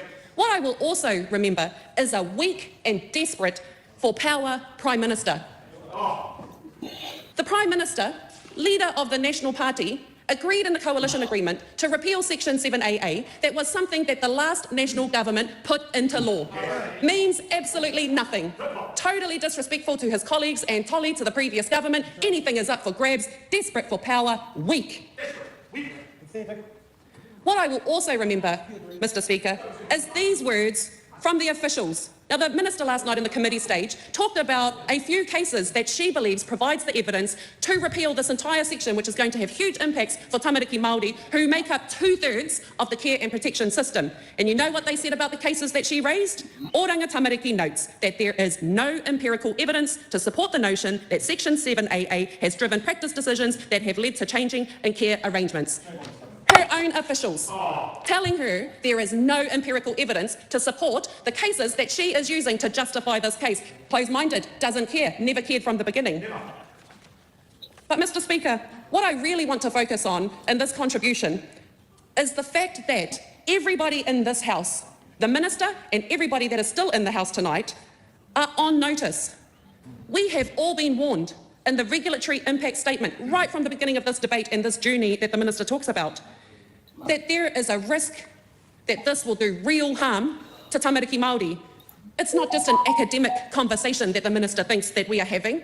This is from experts, this is from people with lived experience, this is from our strategic Māori partners and providers who are at the front line, this is from our health professionals, our social workers, so many submitters, majority of the submitters, who said there will be adverse impact on holistic well-being when tamariki and rangatahi Māori are alienated and disconnected from their culture. And the issues that they have highlighted, now listen up, it will be an increased risk to physical, mental, psychological, cultural and social distress due to the shift away from prioritising familial connections, identity, cultural understanding and care placements, practice approaches and access to appropriate cultural supports. That disconnection from whakapapa, whānau, identity, language has serious and long-lasting negative impacts on tamariki and rangatahi Māori, including intergenerational trauma. Why would anybody inflict that on a vulnerable Māori child, an innocent Māori tamaiti? Why would anybody agree to that in the House tonight? How can you all sleep at night, is my question to you. Mr. Speaker, as I have said, there is no evidence to support this. This is all political ideology. There was no consultation. This impacts only Māori children. No consultation with Māori. No consultation with strategic partners. Not a single strategic partner supported this repeal. It is a clear breach of te tiriti o Waitangi, as identified by officials, as also found by the Waitangi Tribunal, and the reports all say that this will cause harm. In my final time that I have, Mr. Speaker, the other thing that will always sit with me from this process has been those who took the time to make the submissions on this bill. They poured everything they had into their submissions. As I mentioned at second reading, grown men crying in front of the Select Committee because of the impact they know that this will have. But the other one I wanted to highlight was the mama, who themselves grew up in state care, who have suffered from that disconnection to their culture, who are raising their own children, while they are trying to put the pieces of the puzzle together for themselves and raise their next generation, and e tangi hotu ana te manawa o wera mama mō wā rātou tamariki. We saw it with survivors of abuse in state care presenting before our committee. They told us the impact that this will have. We saw it from the mama telling us the impact it's had on them and for their pepe. And yet here we are tonight, none of that mattered. It's still going to be repealed anyway. Shame on all of you. Yep. I forgot Karen actually refused to appear in front of the Waitangi Tribunal. I actually forgot that. But now I'm remembering how the fact she, it got taken to court, she got taken to court over it. Yeah, I mean, you can see why I lost my shit during the second reading when we went over this. Having read the regulatory impact statement only an hour before the show, I was so fucking amped up because, the regulatory impact statement, as I keep posting in the chat, it's showing that Oranga Tamariki's Section 7AA is actually keeping kids out of foster care. And by repealing it, more kids are going to go into foster care. 100%. Yeah. So, you know, I completely agree with Willow Jean over here. Did I get her name right? Shit. I think I got her name right. Sorry if I got your name wrong, but I agree with her. Does she watch the show? Yeah, I mean, I think Will Belch probably does now, or sometimes, or something. Sorry, I got dyslexia. Sometimes the words are back to front for me. Look, But we're yes, human. I totally agree with what she said. I think, I mean, because I was invited to go to the Royal Commission with the gangs actually in Manukau City and Tamaki Makaurau. And so if we really look back and historically with the state care, it's what created the gangs because of the safety and the protection wasn't adhered to or tiriti or waitangi. So we've already known that that's going to cause harm because we've got that now and it's trickled down for generations, right? We're already suffering as people. All of us are suffering as people together. Yes, and what's happening from there. So why are you trying to go back and dictate that? And like to me, it's kind of dictation because she's saying this is the last time I'm going to discuss this. Well, look, mate, you came into Parliament to discuss and debate and do things like this. You can't just throw your toys out of the cot when you're getting found out to be wrong. And again, where are these magical reports? Where are they coming from? And again, using Māori to create a barrier, and they're causing a racist war when there isn't even one to be there with. You know, what's good for Māori is good for everybody. We're kaitiaki of our elements in the land, and people also. We want to be working together and take care of people as well. But I don't hear that from that at all. And again, she's not, I'll say, immersed, and she hasn't lived in Te Ao Māori. She doesn't really have identity or to her roots. So again, it's like me speaking on behalf of Sam. It's not. It's like If you want to, you can talk about Richard Trevovic's world's first steam engine. That's who I'm a descendant from. Okay. As in the family name was up that until the last generation, where the 5 sisters all got married, took their husband's last name and then had children, and the one son didn't have any kids or got married. See, and I love this, Sam. I just learned so much about you, and even when you speak with it, you've got that pride. You've got that sort of that aroha in your heart because you know where you came from. What if everybody got to have that beautiful koha given back to them as well to know? Far, you know. Yeah, I know what the dumbasses are going to say. They're like, oh, but Maori have special gravy trains that they go choo choo on, and it's like. No, we don't. We actually don't. We had our shit taken away from us by the Crown. That's what happened. And now we can't produce goods to sell on the market, so we have no money. And so we end up doing crime and go to prison. Here's a comment from Phoenix and Ashes. Holding people to account is everyone's right, and bless you for fighting for everyone. Yes. Who's that directed to? All of us. So that's come from TikTok. Phoenix, Phoenix, Ashes and Co. Oh, thank you so much, Phoenix. I mean that with my heart because, I mean, in any community and a collective, isn't that what we all want? Don't you want your kids to go to school together, know who they are, be fed, have a happy environment, and be accepting of each other? Again, we can't all come to the table with a glass of water. We'll go free. Oh, I don't want to starve. Okay, I can't do that. I like to eat, as you can tell. So, Sam, I'm just not going to cut it for me, you know. Okay, let's get to Lawrence Zunan for his speech. This is going to be interesting, as he's originally from mainland China, but he's called New Zealand home since he was a teenager. I rise on behalf of Te Pāti Kakariki to strongly oppose this bill because this is a bill that is hard to justify. There is no justification on why this bill needs to be introduced into this House in the first place. We have seen and heard throughout the Select Committee stage, throughout the committee stage, of the harm that this will cause to our Tamariki for generations to come. But let's look at the bill first. One of the fundamental protection and bottom line that is being removed as a result of the repeal of 7AA is the reporting requirement by the Chief Executive of Oranga Tamariki. There is a reason why that responsibility and why that reporting mechanism needs to be there in the first place, because our Tamariki, our mokopuna have been hurt in the system. There needs to be some form of accountability. There needs to be some form of transparency. We have heard from the Minister that those reporting mechanisms will remain. But that is not what we have seen, and that is not what we have been told from those on the ground. Because one of the fundamental aspects around reporting on disparities will not be reported on, because there is now no longer a legal obligation for the chief executive to report on that. That is a problem. We have heard from the minister over and over again anecdotal evidence, singular evidence, but not empirical evidence. Never once was addressed the countless of people, from legal experts, from those who have been harmed in the system, from community organizations on the ground who are working with these people, from strategic partners. Never was once mentioned their opposition to this bill. Even in the anecdotal evidence that was presented, we have heard and was reported to us that those are not even 7AA cases. They are not relevant to the bill that we're currently even talking about. That is not genuine. We are supposed to be an evidence-based house. When we are talking about bills, they are based on solid empirical evidence, and that is not what we have seen when this bill, as we're going through the reading, as this bill becomes law.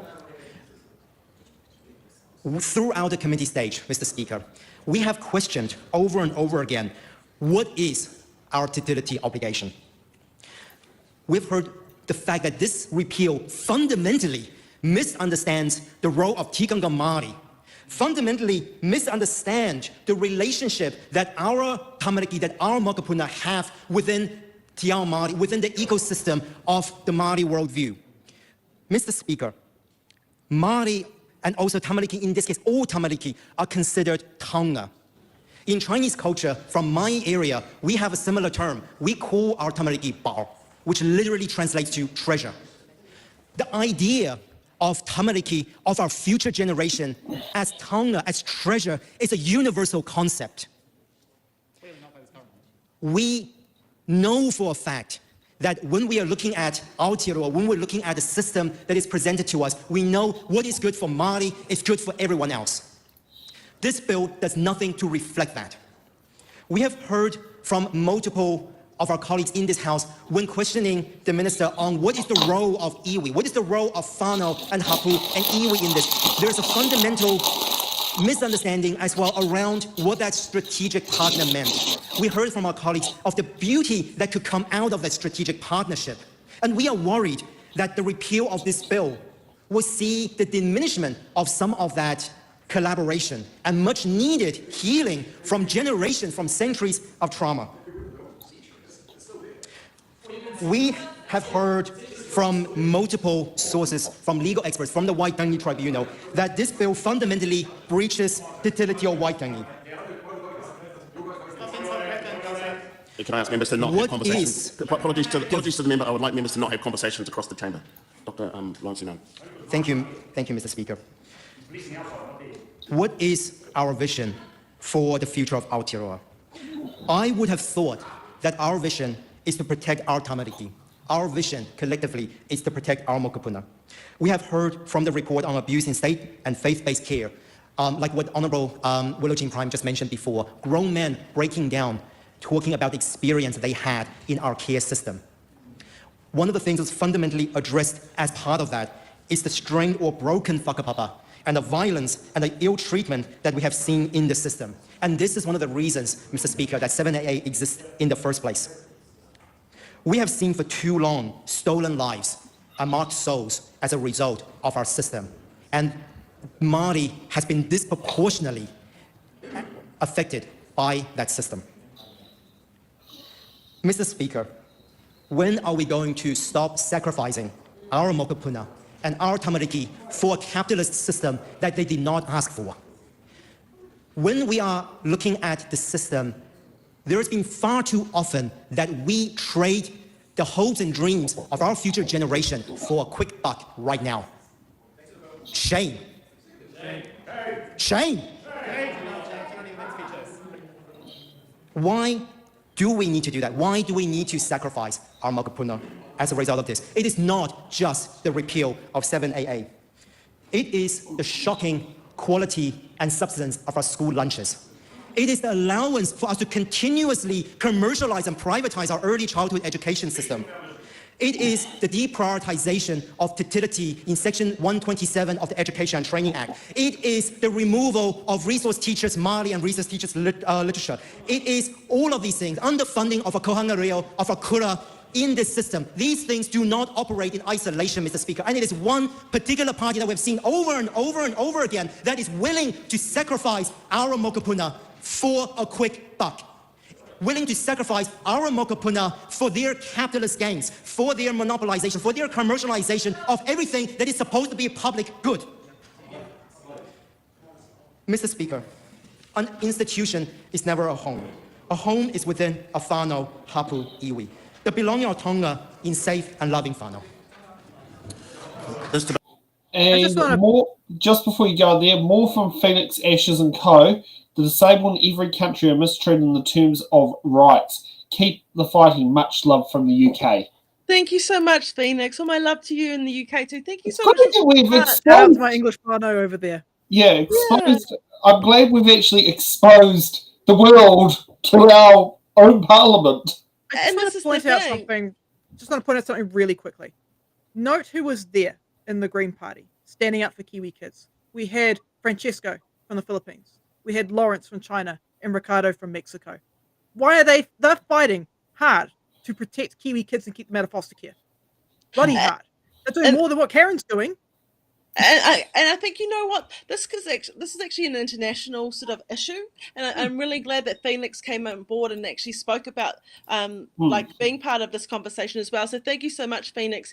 But what's happening with Indigenous and all types of countries, and then again, who's utilising it to make it into a race war? Again, like Lawrence said, in his language, it also means treasure. And again, he didn't say just our children. And again, I'll say Tonga doesn't just mean our children; it means our children. Just notice the X section of the chamber, which is where, which I will put on here, is where my mouse is. You will notice is quite empty at the moment at this point on the speech. So the minister obviously couldn't even stick around for 3 speeches on Wednesday night. And I'll tell you right now, I could feel the passion in Lawrence's heart. I could feel that. And again, it's not just about Maori children, and it's about all of our children, because when some children aren't doing well, that means all of our children aren't doing well. So it's in the best interest for all of us to love our children together. And again, to me, it's like not having accountability. And if I can just say on my behalf, I'm someone who was trafficked here in Aotearoa, New Zealand. And so if we're not going to have that information and the statistics and what's happening with those children there, I'll tell you right now, I know what happens to those children. And this is exactly the issue, that we need to be accountable, make sure our children are protected. Yeah. Okay, now this section is on Thursday because it's an interrupted debate. So just to put some context, it was something happened on Tuesday, something happened on Wednesday, something happened on Thursday. And we'll kick off with Joseph Mooney, who is the chair of the Social Services Select Committee, who would have been chairing the select committees over this bill. The ayes have it. I call on Government Order of the Day number 2. Oranga Tamariki, repeal of Section 7AA Amendment Bill, interrupted debate on third reading. Madam Speaker. The third reading of the Oranga Tamariki repeal of Section 7AA Amendment Bill, when the debate was interrupted, we were up to call number 4, which is a National Party call. Madam Speaker. Joseph Mooney. Thank you, Madam Speaker. I rise to speak on the third reading of this bill. Madam Speaker, this bill is aimed to help Oranga Tamariki focus on its primary duties, which is the care and protection of young people, making sure they are safe from harm. Madam Speaker, the key point probably I would make at the outset of this is that ideally the government would have no role in raising children or taking care of children, but we want children to be in the care and protection of their own families, their own whānau, and their own communities. But unfortunately, Madam Speaker, we live in a country where that is not always the case. And Madam Speaker, pardon? We live in a country, Madam Speaker, where that is unfortunately not the case, and there are young people who are not cared for by their families. They're not cared for by their communities. And there is a backstop where the state has to unfortunately step in and take care of those children. That is the role that Oranga Tamariki does in very trying circumstances, Madam Speaker, in a very fraught and difficult area, but one that must be done because at the end of the day, a society that doesn't take care of its children is no society at all. Madam Speaker, every child deserves the same level of care and support based on individual needs and their safety and well-being put first before any other considerations. This, Madam Speaker, is designed to ensure that Oranga Tamariki is entirely child-centric and is making decisions that ensure a child's wellbeing and best interests, and that there's no confusion about that, Madam Speaker. Madam Speaker, some concerns were raised about this. I'm going to address those briefly. The biggest concern raised in submissions at the Select Committee were about the removal of strategic partnerships in statute as part of the repeal of Section 7AA. And that was also a key concern raised by the Waitangi Tribunal when they did an urgent report on this bill, Madam Speaker. I want to make it clear that the Minister had made it clear throughout, including at the outset, that the strategic partnerships framework would continue with those iwi and Māori organisations that wish to do so. There would be no change to the existing relationship that existed under the legislation, and that if any other wanted to take that opportunity up, they could do so.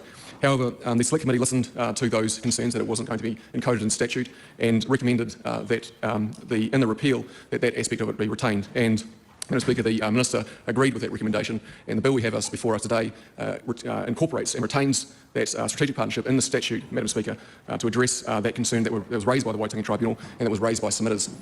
I have to say there was a little bit of disappointing politicking from the opposition who voted against retaining that at Select Committee, Madam Speaker.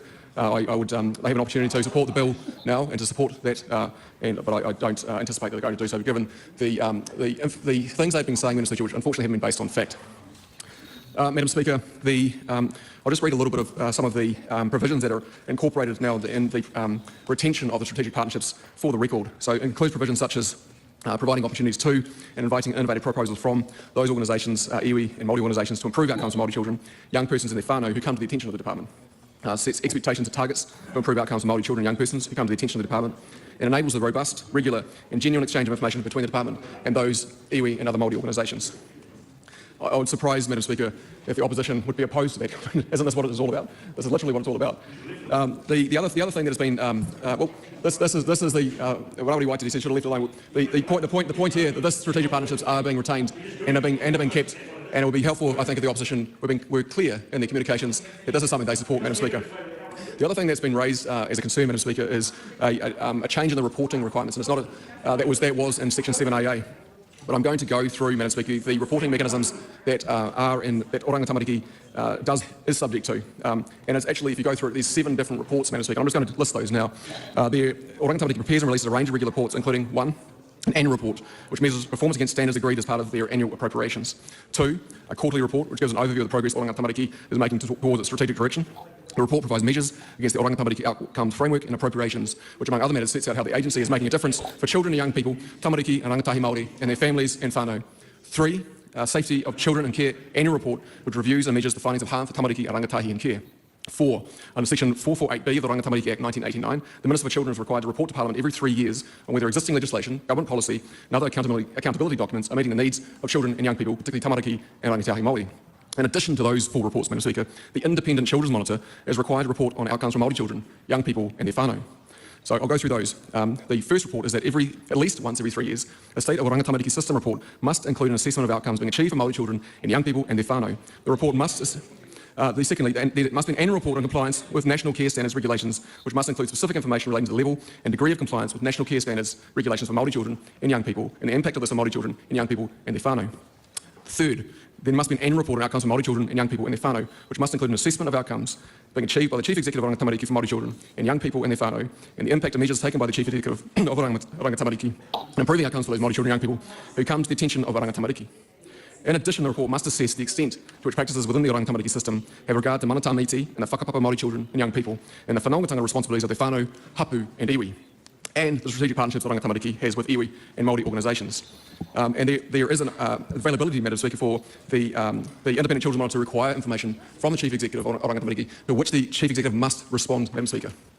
And I think it's worth also, Madam Speaker, just mentioning Section 4 of the Oranga Tamariki Act, which did not change, has not changed and will not change, and includes provisions such as the purposes of the Oranga Tamariki Act are to promote the wellbeing of children, young persons and their families, whānau, hapu, iwi and family groups by A, establishing, promoting or coordinating services that are designed to affirm mana tāmiti tamariki, are centred on children's and young persons' rights, promote their best interests, advance their wellbeing, address their needs and provide for their participation in decision-making that affects them. It is culturally appropriate and competently provided, that assists families and whānau, hapu, iwi and family groups at the earliest opportunity. Order. It's getting a bit noisy and too often. So I'll go on the Section 4, which sets out the purposes of the Oranga Tamariki Act, so that it must assist families in whānau, hapu, iwi and family groups at the earliest opportunities to fulfil their responsibility to meet the needs of their children and young persons, including their developmental needs and the need for a safe, stable and loving home. It recognises mana tamiti tamariki, whakapapa and the practice of whanaongatanga for children and young persons who come to the attention of the department. That maintains and strengthens the relationship between children and young persons who come to the attention of the department and their family, whānau, hapu, iwi and family group and siblings, and promotes their best interests and acknowledges their needs. Madam Speaker, this is a sound, robust set of responsibilities that are encoded in legislation that have specifically referred to the importance of whakapapa, the importance of whānau, hapu, iwi, and the importance of strategic partnerships and Māori organisations. And Madam Speaker, I frankly cannot understand the opposition opposing this. With that, Madam Speaker, I commend this bill to the House. I think it's funny how he says he can't understand why the opposition is opposing it, but the opposition is opposing it because it's not a good law. And see how he just runs away after his speech? He doesn't want to be held accountable or talk about anything. But I also noticed in his reo, in his language, that he was talking about I just lost my train of thought, how it's the responsibilities of the hapu or the whānau. Now, how are you going to direct that narrative if you don't have any te ao Māori knowledge or reo or language? So you're expecting the family who's not doing well to do that for you, that whakawhanaungatanga that's already lost. So you're putting on the responsibility to them again. You know what I mean? And I'm telling you right now, quarterly reports are just way too long. I want weekly reports what's happening with our children. I want to know what's happening and what are these reports talking about, just what sort of rohi or iwi they belong to. I want to know what's happened in the deterioration of the behaviour and all these other elements too. I want to know where our children are every day. Yeah, I mean, and also, we've just lost workers for Oranga Tamariki. How are you going to uphold the services that you're claiming that are going to be preserved, even though Section 7AA is going to be repealed? Like, what a load of crock.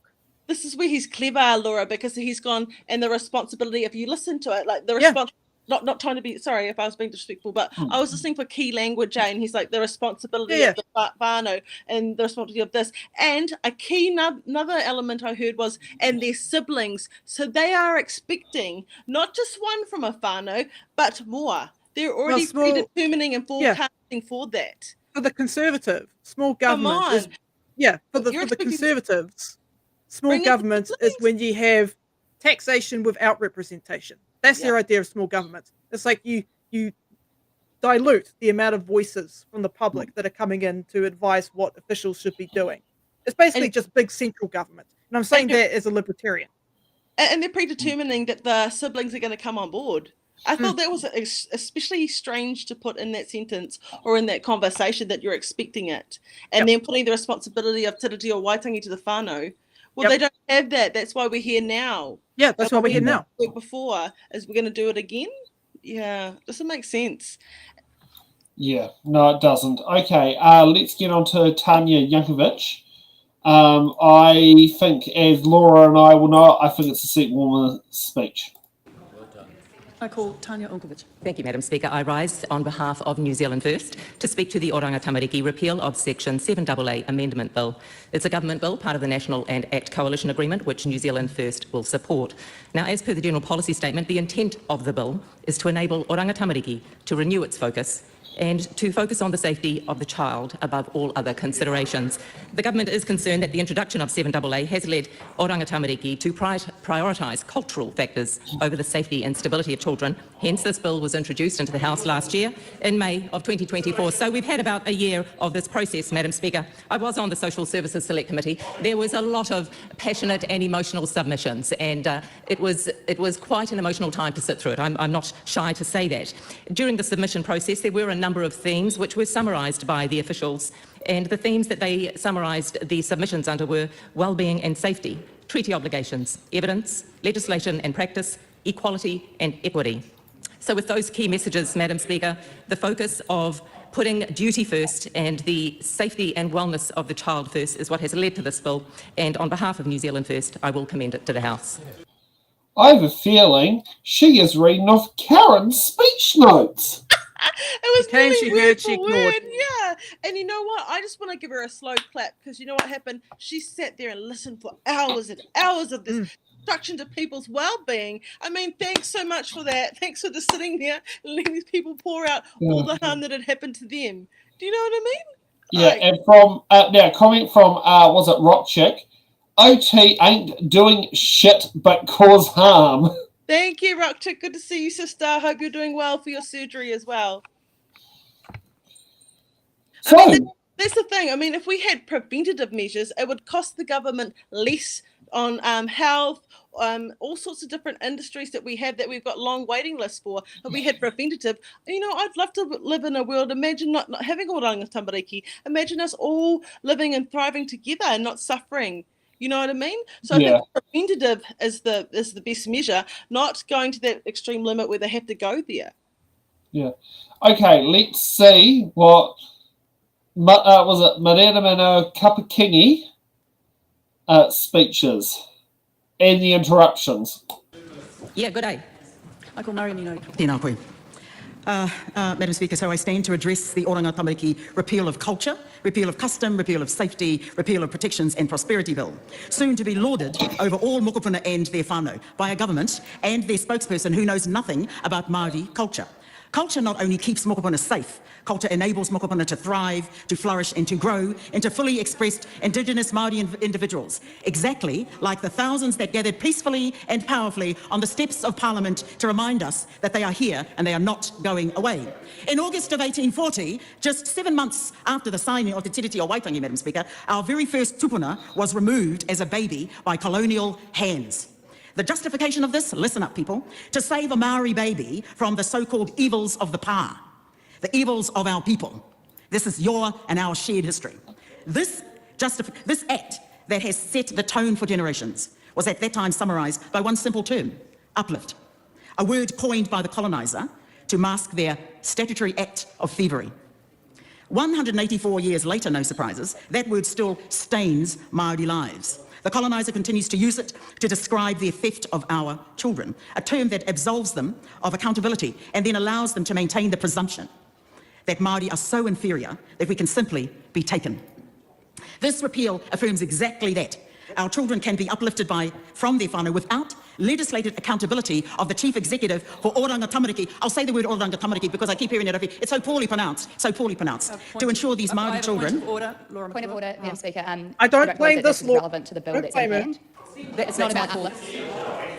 Blah, blah. Right. This respect affirms exactly that. Our children can be uplifted. They can be removed legislated accountability of the Chief Executive Oranga Tamariki. These Māori children remain within the safety of their Māoritanga, a safety that was recognised under Section 7AA.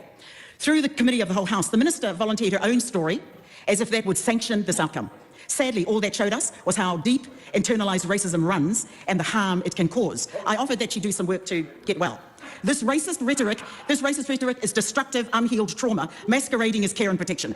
Clearly, the apology and crocodile tears from the Minister to the survivors of abuse and care was more fake news, and within the same week... Point of order, the Honourable Chris Pink. Madam Speaker, I hesitate to interrupt the member, but it's a clear breach of standing orders, apart from anything else, to imply, or actually suggest in outright terms, crocodile tears and fake news, as though to bring into question the integrity and the honesty of the member in bringing forward a policy. And that's before even we consider the offensiveness of a diagnosis of a medical basis by the member. I understand the point of order. The member is correct, so I'll ask the member to resume, but to tone it down, please. Speaking to the point of order, Rawiri Waititi. Madam Speaker, every day we hear that coming from the opposition, from the government, and in particular the Deputy Prime Minister, where he talks about other members having their tongues flapping around in the wind and all of that type of stuff. That has never been pulled up. It's double standards and it's hypocrisy. We're going to resume and we're going to treat each other with respect. Thank you, member. Apology and tears to the survivors of abuse and care is more fake news. And because at the same time, of course, the same bill... I just warn the member, we have just been... Sorry, Madam Speaker. I didn't name a particular individual. I was just making it a generic statement. I just warn the member, we're getting very close to being disorderly. This is nothing more or less than a direct attack and direct assault on our mokopuna and on us all for being Māori. As was stated back in 1840, and here we are again in 2025, referring to the evils of our people. I have chosen to take this bill very personally. How could I not? I challenge every Māori in this whare and every non-Māori and part Māori, because I've heard that recently, that are responsible to and for mokopuna tamariki Māori to check your privilege, to check your fragility, to check your white tears, to check your racism and to check your sexism and misogyny and get some counselling and education and free your mind. This is what happens when you internalise the racism and thanks the oppressor for the experience. All that's missing in this bill is a clause saying, thank you, Massa. Te Pāti Māori condemns this bill and all its intent. Tēnā tātou. You're welcome. Swallow that.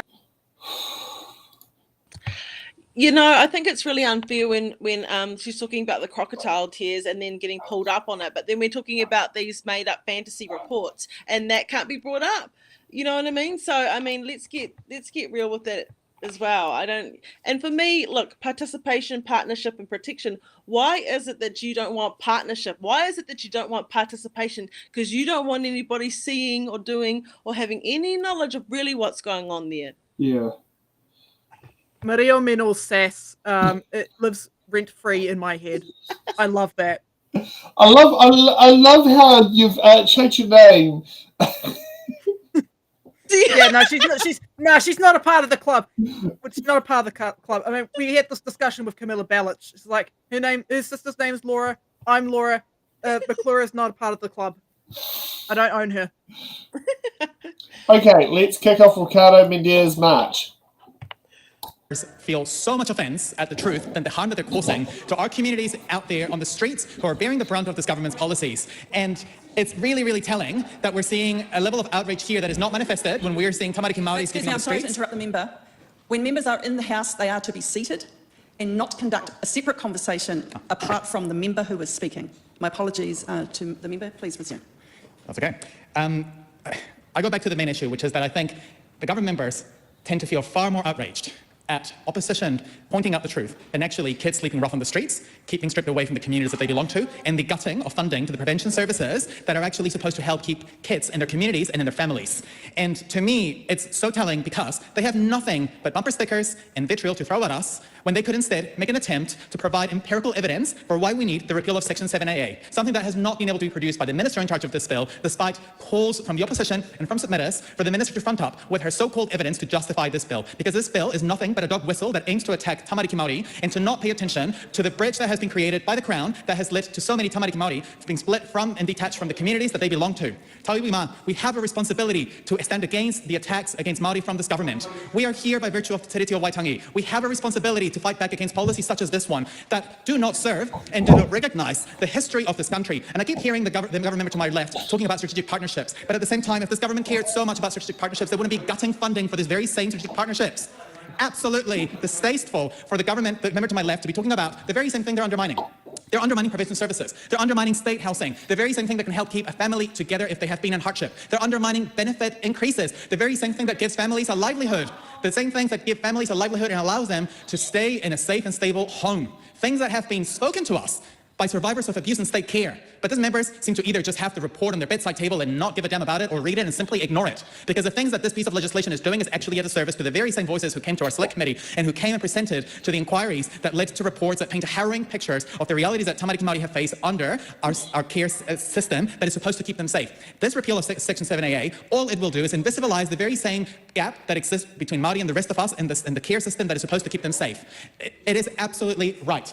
And I'd like for the member to my left to try and take a call, and I'd be happy to yield my time if the member was able to actually produce any evidence in relationship to this bill, because all that we have heard is rhetorical commentary that does not justify this bill. And I think to me it says a lot when the government members are so happy to brush sides with the likes of Hobson's Pledge, to the likes of campaigners who have been running a strident anti-Māori campaign. It says a lot that they're now pushing ahead with anti-Māori legislation that is not based on evidence, when actually the so-called anecdotal evidence that the minister produced is not even in relationship to Section 7AA. It's disgusting that we have a government that, rather than addressing things like homelessness, rather than addressing things like income support, all the things that keep people in their communities, they're wasting our time in the House to repeal a piece of legislation that helps address the gap between Māori and the rest of us. This is a government that cares nothing about inequities, nothing about outcomes, because even if they say they do, members of the public can see the papers that this government produces when it comes to their budget, when it comes to the figures that they're putting in, and the support that they're giving to organizations. And it is the organizations on the ground that are calling out for help because they're having to close when there's no other option available, the very organizations that keep our Tamariki safe. I am not going to buy the rhetoric from the government's members who are claiming that they actually care for Tamariki Māori to be safe when they're underfunding and under-resourcing the organizations that are supposed to do so. And this bill is a disservice to the very same people doing the most to help our communities, and the government is not on their side. Another banger response from the left-wing lads. While I made the quickest trip to the bathroom and back, tell me what happened. I just feel like Ricardo's actually speaking a lot of truth, and like we've seen in the comments about speaking from the heart. You know, it's really bewildering to me why they don't want to have this information sort of what's the word I'm looking for? The information stored, and why the quarterly reports are 3 months. We're not getting weekly ones. Yeah, to be honest, I'm actually quite afraid about this situation with our children. Yep, and I'd like to end on, I remember what Barbara said. She's like, this isn't the minister's bill, this is the government bill. Yeah, so that includes you, Barbara. You're also a part of this mess. Your party voted in favour of this bill. So yeah, take ownership. And again, accountability is not something that anybody likes to wear into Parliament, do they? No. Everybody's pointing it off to somebody else. So if this is the behaviour of the ministers here, what can you even imagine? Like, probably your worst nightmare is going to happen with Oranga Tamariki and our children. Like, are we going to sit back and watch our children go through what we already know through real research of state care and the Rural Commission? Are we going to allow that again? Because we barely made it out this far. You know, we've barely made it out this far, guys. Yeah. Okay, we'll get to one last speech. Paulo Garcia. This debate in this House this afternoon are children who have had to be brought into the care of government because of the dire situation that they faced where they were. They are victims themselves and suffer trauma in the environment where they have been. So children start off with their lives with their families, and in this in the spaces where they live, they have had to be removed and put into the care of government. It is sad that we speak so many words and we can say we are disgusted, and we can say that we can play a lot of blaming on each other across the House. But the fact remains that these children have had to be taken into the care of government. The Oranga Tamariki amendment, repeal of Section 7AA amendment bill, seeks to improve the service that the government provides in this very difficult situation for all children that come into government's care. The repeal does take away 7AA. However, the cultural considerations, which are the focus of Section 7AA, the methodology for maintaining the respect for cultural considerations in 7AA have been retained in the Act. The bill does not prevent Oranga Tamariki from continuing and developing these relationships that they have already had and want to have with iwi, hapu, and Maori organizations. The object of that is clear, to make sure that the children get to stay connected with the greater family that they may be connected to. That is not repealed. The Independent Children's Monitor will have the opportunity to check on that and report on that. The reporting duties of the Chief Executive of the Oranga Tamariki remains. It had gone through select committee consideration, and by majority, the decision was to retain the requirement of the Chief Executive to report. The object of all of this is to protect the children who are already victims and who are already traumatized. We want them not to be continually victimized by the politics of the appearance of this situation. I commend this bill to the House. So that is a quick speech from Auntie Gwen's local MP. And just for those who don't know, Auntie Gwen has lived 70 years in the same address in New Lynn. Well, I'm very sorry for your Auntie Gwen, because it seems clear to me he doesn't understand what the purpose of Section 7AA is for. Like, the people at Oranga Tamariki are not going, oh, you're Māori, therefore we've got to put you in a Māori house. No, that's not what this bill's about. That's not what Section 7AA is about. Like, if you're a Māori kid and the only suitable home for you is like, okay, we got Pākehā foster parents that want to look after you. It's your Pākehā grandparents. Yeah, your Pākehā grandparents. Yeah, you can go to them, but hey, we still have these strategic partnerships, right? So you can still be a part of Māori society, Māori culture, and all that stuff. So yeah, he doesn't understand what the purpose of Section 7AA is for. And isn't that so unsettling that he doesn't have a clue? And this is who's in Parliament. Like, for me, I just encourage anybody who's watching, look, if he can be an MP, you can too, baby. Like, I'm just going to say that straight up, that if that man can be an MP in Parliament, any of you can. It's really bewildering to me. Whoever's writing these speeches must hand them out in the morning on the post-it notes and give it all, because nobody's actually using their own train of thought. Nobody is consciously there or cognitively thinking about anything else but themselves. Yeah. Okay, let's get to a new bill. Thank you, Laura, for telling me about this. Yeah, it's So, bad. we've eaten our vegetables and now we're off for our dessert. Get your bottles of champagne out and have a good time. Or for me, it's drinking kiwi fruit juice. Let's kick off with the waffler, Penny Simmons, who inspired me to buy a waffle machine shaped like trees. Mr Speaker. The Honourable Penny Simmons. I present a legislative statement on the Plain Language Act Repeal Bill. That legislative statement is published on the authority of the House and can be found on the Parliament website. Honourable Penny Simmons. Thank you. I move that the Plain Language Act Repeal Bill now be read a first time. I nominate the Governance and Administration Committee to consider the bill. Mr Speaker, this bill repeals the Plain Language Act 2022. The purpose of the bill is threefold. It repeals an ineffective act. It removes an unnecessary compliance burden on public service agencies, and it ensures government resources can be used more efficiently. Madam Speaker, clear communication with the public is important, so let me be very clear. Put it in plain language, if you will. We are calling on an act implemented by the Labor government in 2022 that created a problem where there wasn't one. It is yet another example of wasteful spending on bureaucracy that Labor is so fond of, but that this government has no time for. Time is money.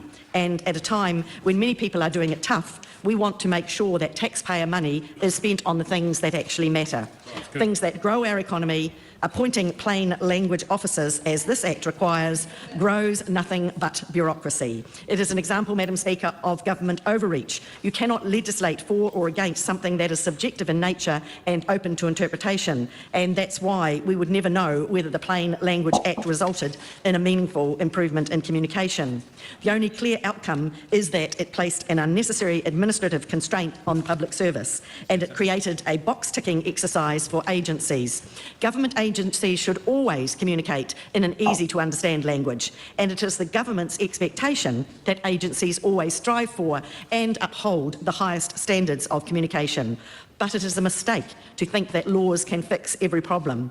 Right. As much as we would like people to make good choices, it is not something you can achieve with legislation.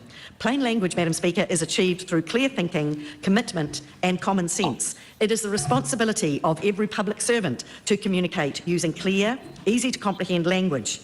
It doesn't take a plain language officer to know that gobbledygook and word salads mean nothing to anyone. Words are just words if no one understands them. This bill is not about abandoning high standards in clear communication. It is about freeing up our public service from an ineffective law. The government is 100% committed to communicating clearly with New Zealanders. We want government agencies to write and speak in a manner people can understand and appreciate. Public information written in plain language makes life easier for people relying on government services. It makes it easier for people to make informed decisions, and it makes it easier for people to understand their rights and responsibilities. The Plain Language Act cannot make these things happen. The Act has not fixed a problem, it has created a problem. Madam Speaker, the public service has better things to do than appointing plain language officers, producing guidance documents and reporting to someone on something that is unclear. The government is determined to spend taxpayer money more efficiently. The Plain Language Act has created unnecessary activity, unnecessary compliance and an unnecessary use of resources.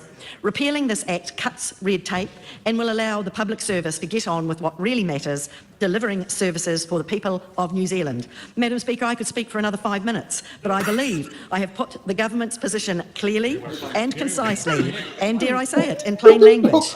I commend the bill to the House. Thank you. She wants plain language, but she doesn't want plain language. Can I just say here, like, because I'm Ngāti Para, I come from Te Tairapiti around Gisborne. I'm from a hapu called Naitane. But back there on the coast, we say, wee, like, I'm weird, like, kekama. I just don't even know where to start, guys. I thought I was on Comedy Central for a second. Yeah. I had to recheck myself and think, maybe that's the Knowing comedy. what's coming in the both the on Restream and in the TikTok on your channel, it does feel like we suddenly have sat through and shifted from serious removal, Section 7A, to let's have a joke bill that sits down there and makes it out we are trying to fix something in there. Apparently, what do you call it? It's as difficult as knowing where's the skill. I can only find colours. Yeah, it's like, yeah, you want plain language, but you don't want plain language. So you just want technical jargon that no one can understand, but some people can understand. And we can't communicate efficiently with the public because the public doesn't understand. Like, what are we doing? What a way to undermine and disrespect the public. And just also to mention, the bill that she was talking about was actually a member's bill, not a government bill. Yes. Let me tell you that making laws does not make change. I want you all to know that. If you put it on tonight, laws do not change anything here, okay? Rockchick has got this one here. She should be doing stand-up comedy with Ursula. Is that off the TikTok, Sam? Yep. Who was it that said that? Rockchick. Thanks, Rockchick. I mean, honestly, just quickly, I thought you know the sound dun dun dun dun dun dun dun dun dun dun dun dun dun. I thought bloody the Muppet Show was. Now I just wonder if Penny Simmons, EA, Sir Humphrey Appleby from Yes Minister. Yeah. Thank you. I'm enjoying this. Yes, thanks for putting it on there. Is it like Yes Minister? I watched that live when she was doing that, and I was just like, I just spat out my drink. It's holy moly. And I'm glad you just told me put it in the show. I haven't actually watched it until now, but yeah, another one, the Fragile Rock Show. Yeah, Fraggle Rock. Oh, Fragile Rock. That's a good one. That's a good one. Because legislations don't change anything. Everybody, I want you to know that. And just for those who do know, Ben here does sell nice, lovely waffle trees inspired by the minister you just saw, Penny Simmons, waffling in Parliament.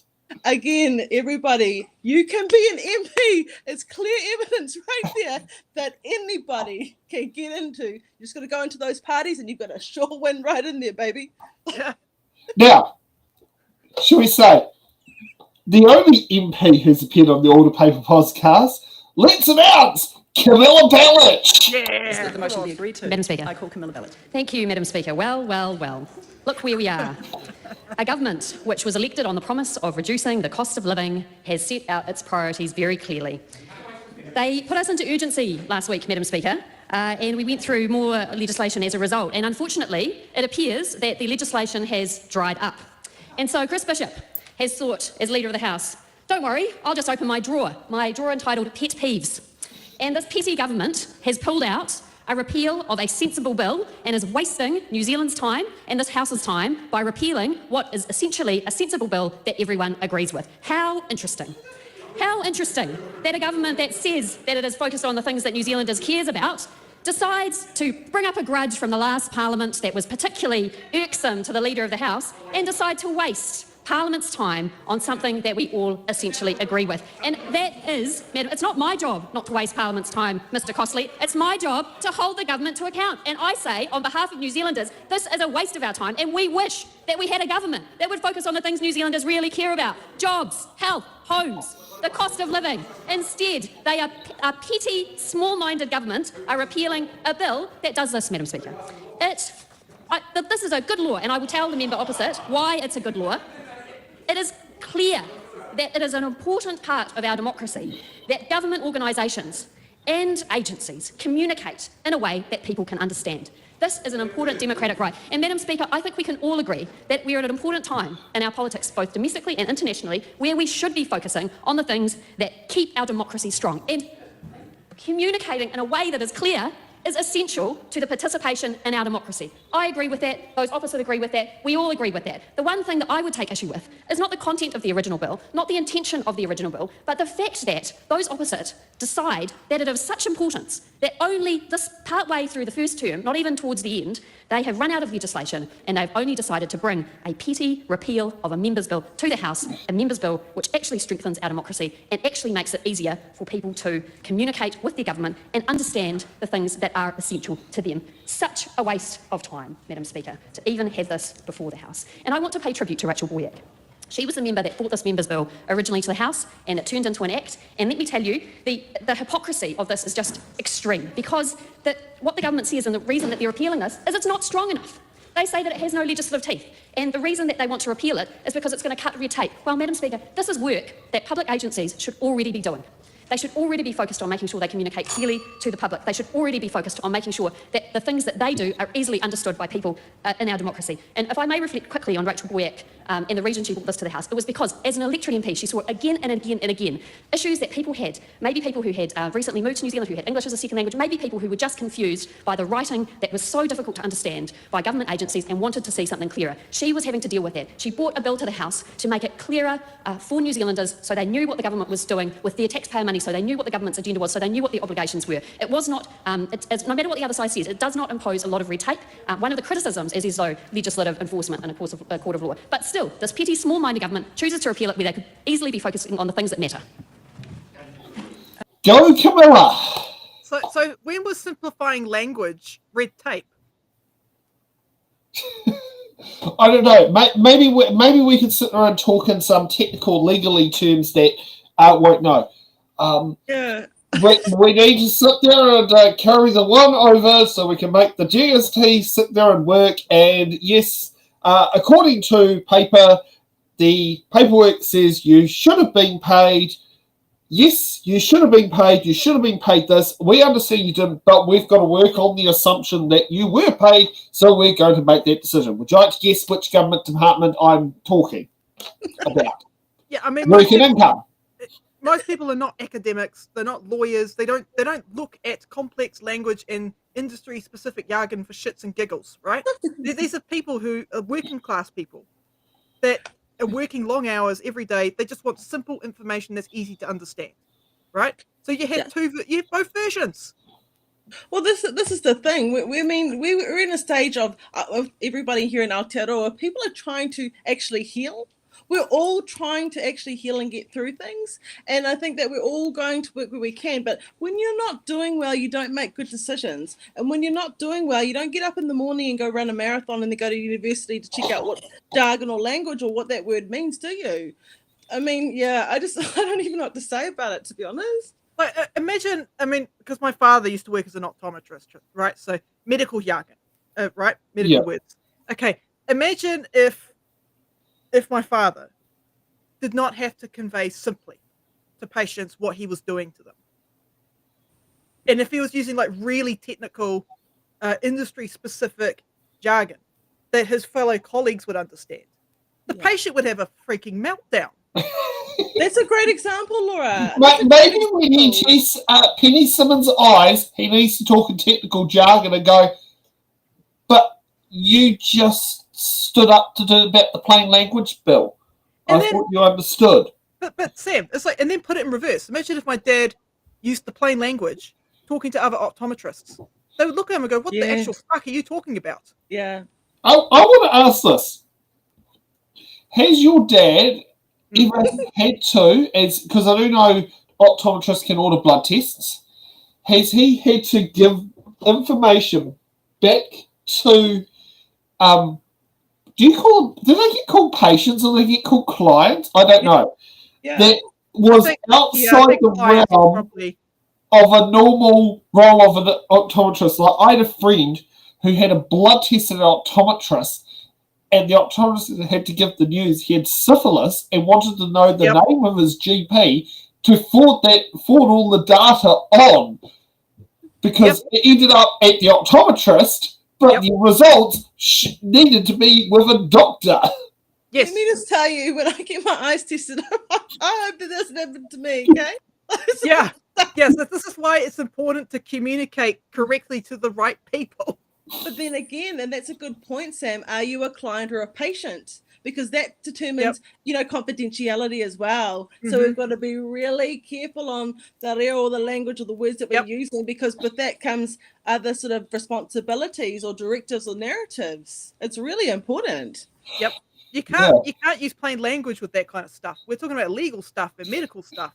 Yeah, and you don't want someone going, hey, guess what happened today? I found out that such and such had been on a party last weekend and caught more than some feelings, you know? So you want to make sure that, like, where you're going to specific places, that you're being looked after accordingly, professionally and ethically. Yeah. Okay, let's get on to Francisco Hernandez for his speech on the bill.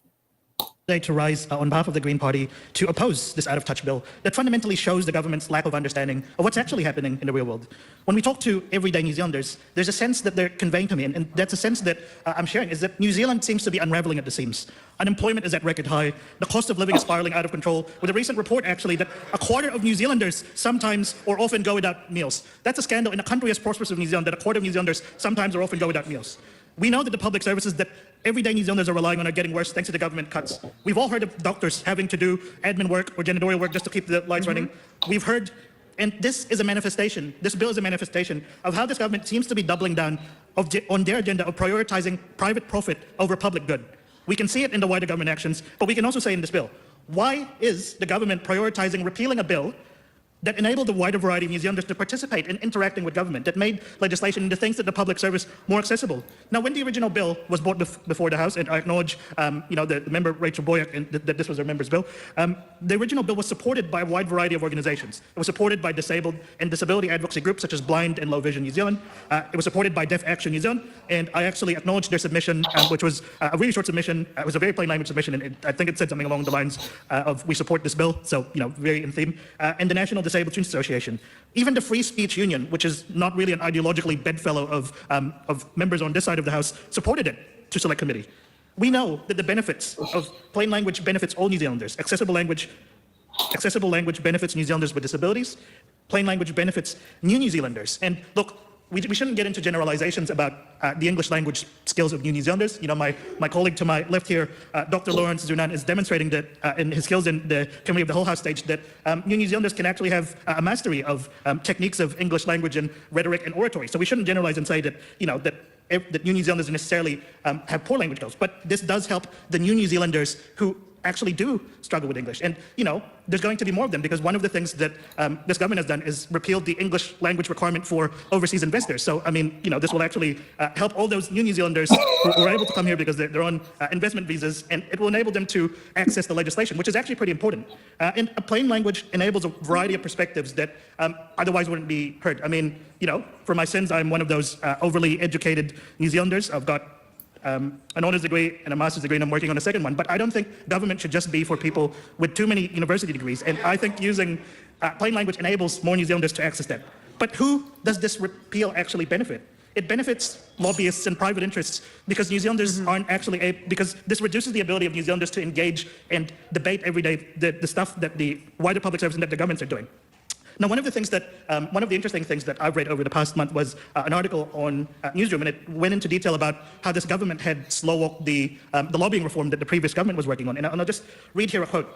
"It seems like a way of killing off a reform workstream without actually getting the bad publicity for having done so, just by kind of freezing it and going to ground and ghosting everyone on it." That was said by Dr. Bryce Edwards, who was the supervisor for my dissertation. And look, I agree with what he said. It just seems like by slowing down the lobbying reform, we're actually, and repealing this bill, which never play language, we're just helping them out. Thank you. I just want to put it out there. If you rely on simple language, you are not dumb. You can't know everything about everything, okay? Look, I have dyslexia. Sometimes I rely on simple language stuff as well. I don't know all the industry-specific jargon. And sometimes I just need a simplified explanation so I can quickly read it and get on with my day. You're not stupid. This government's being stupid. Yeah. Thank you so much, Laura. That's so important to say. Thank you so much for saying that. Yeah.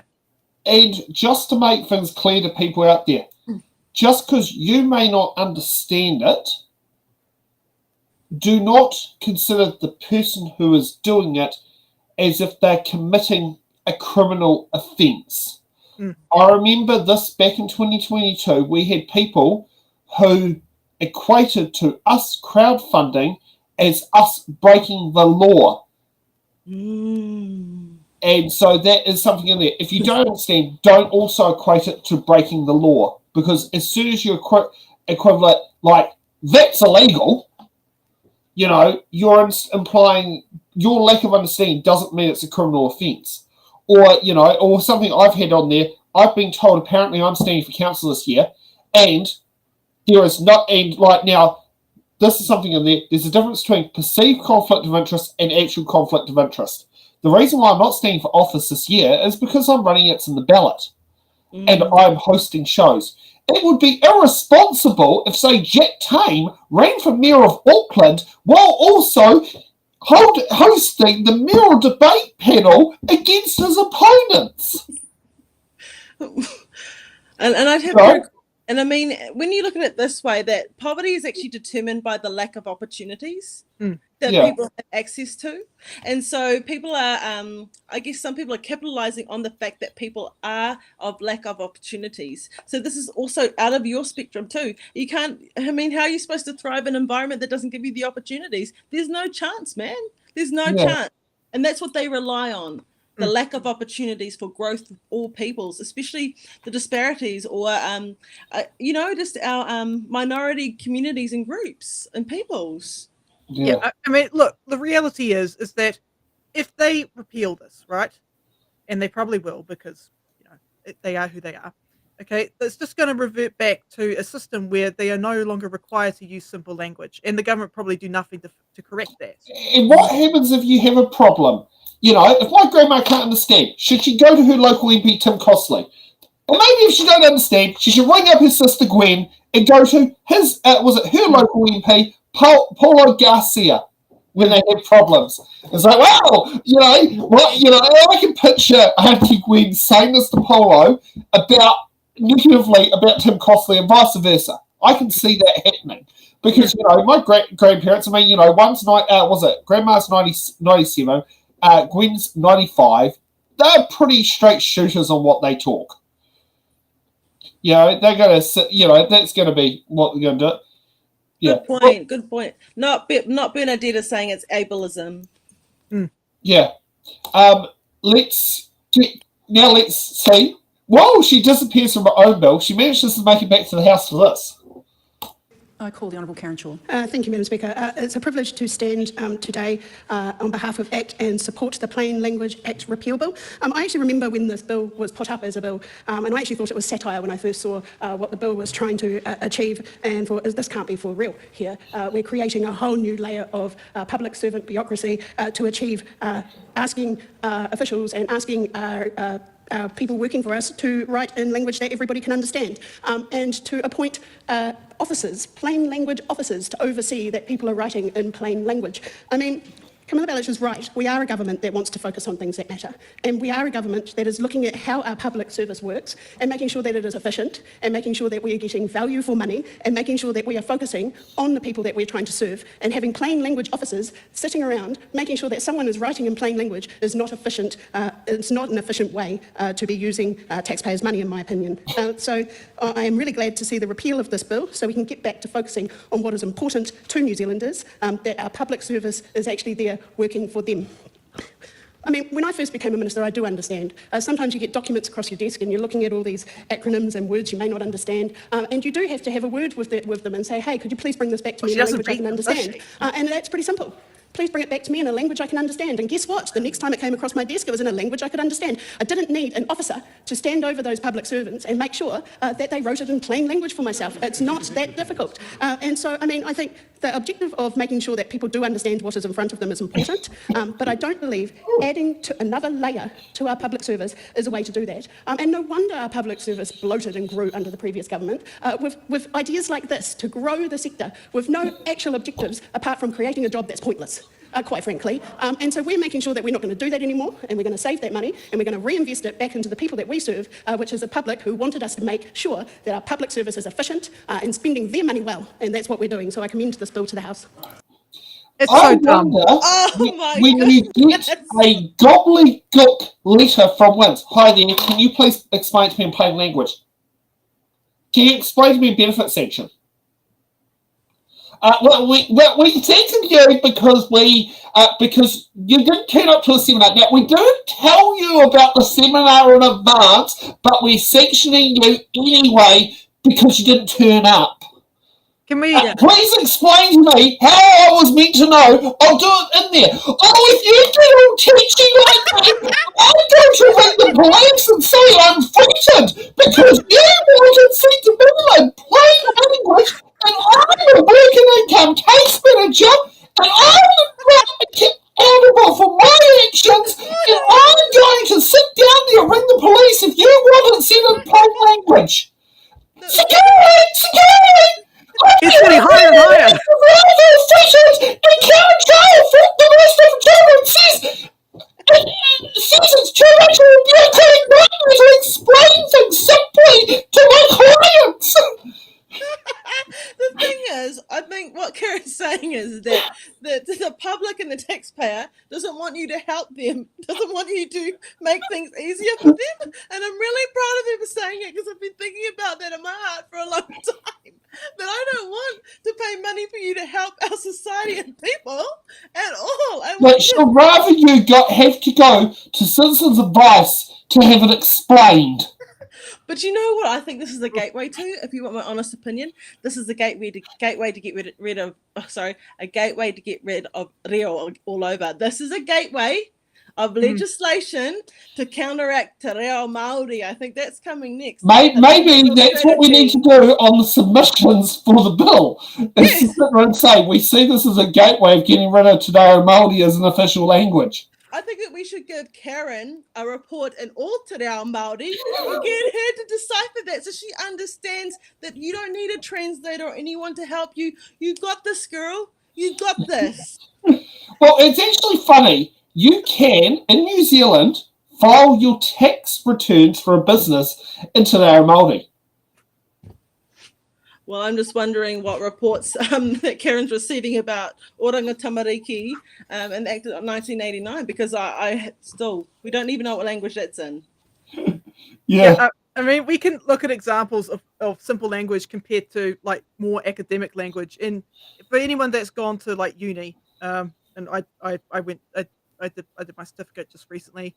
I should really finish off my degree, but anyways, there is a real difference between academic language and simple language. And with academic language, you tend to use things like hedging words. So it's like, here's an example. So in simple language, you might write, you can apply for.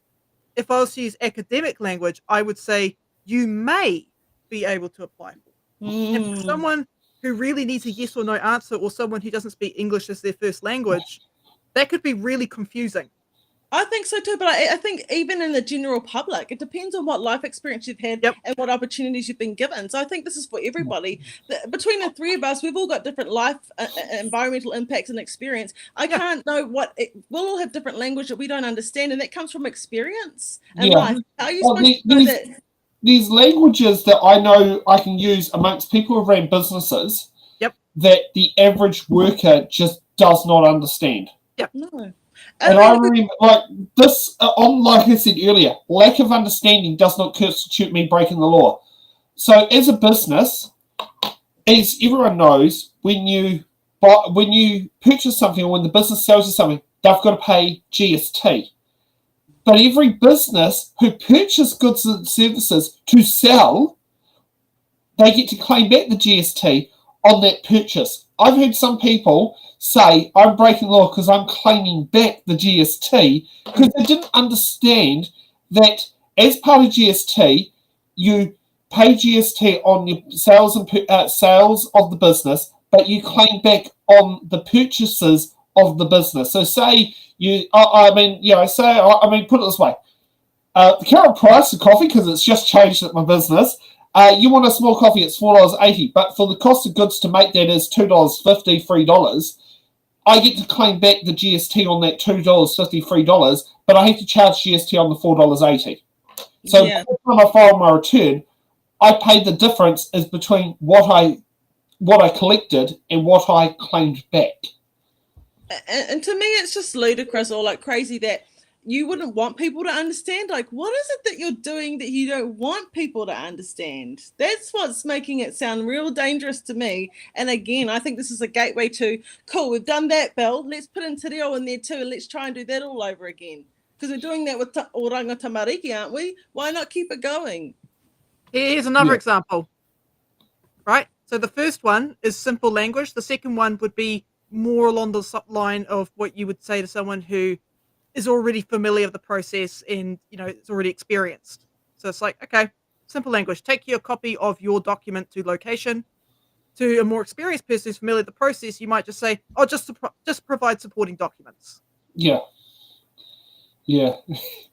Okay, Jamie Arbuckle, your time to be in the hot seat. I call Jamie Arbuckle. Thank you, Madam Speaker. I rise on behalf of New Zealand First to support the Plain Language Act repeal bill. And firstly, Madam Speaker, New Zealand First unfortunately was not in government when this bill was passed. So interestingly, as this goes through Select Committee, will be a time, I guess, we will hear the pros and cons of what was actually achieved from this bill. But, Madam Speaker, New Zealand First is committed to streamlining bureaucracy where necessary and ensuring accountability alongside efficient use of government funds and resource. The Plain Language Act 2022 is repealed by this bill. And repealing this is a display what New Zealand First believes will be common sense. The Act added unnecessary administrative requirements, and as the Labour Party love to do, and they did not deliver tangible outcomes, as the Labour Party also loves to do. We have long been a proponent of reducing bureaucracy, and in our 2020 manifesto committed to cutting excess regulation and red tape, and we maintain this position today. This bill will tangibly lessen time wasted in government agencies. It reduces reporting requirements and will ensure public servants focus on the basic responsibilities and are not burdened by reporting standards. Individual autonomy is maintained in this bill, and it still allows government agencies, Madam Speaker, to use plain language voluntarily, and that's something I think everyone in this House understands across the sector, where things are put into terms by officials that many of us need that opportunity for the language to be used in a way that we all understand. And it is our thinking that we don't need that to be legislated through a mandate. We are very pleased to prevent wastage of the expenditure on the measures that add no value to the public. And as I just want to go through part 5 of the original bill there, Madam Speaker, in part 5.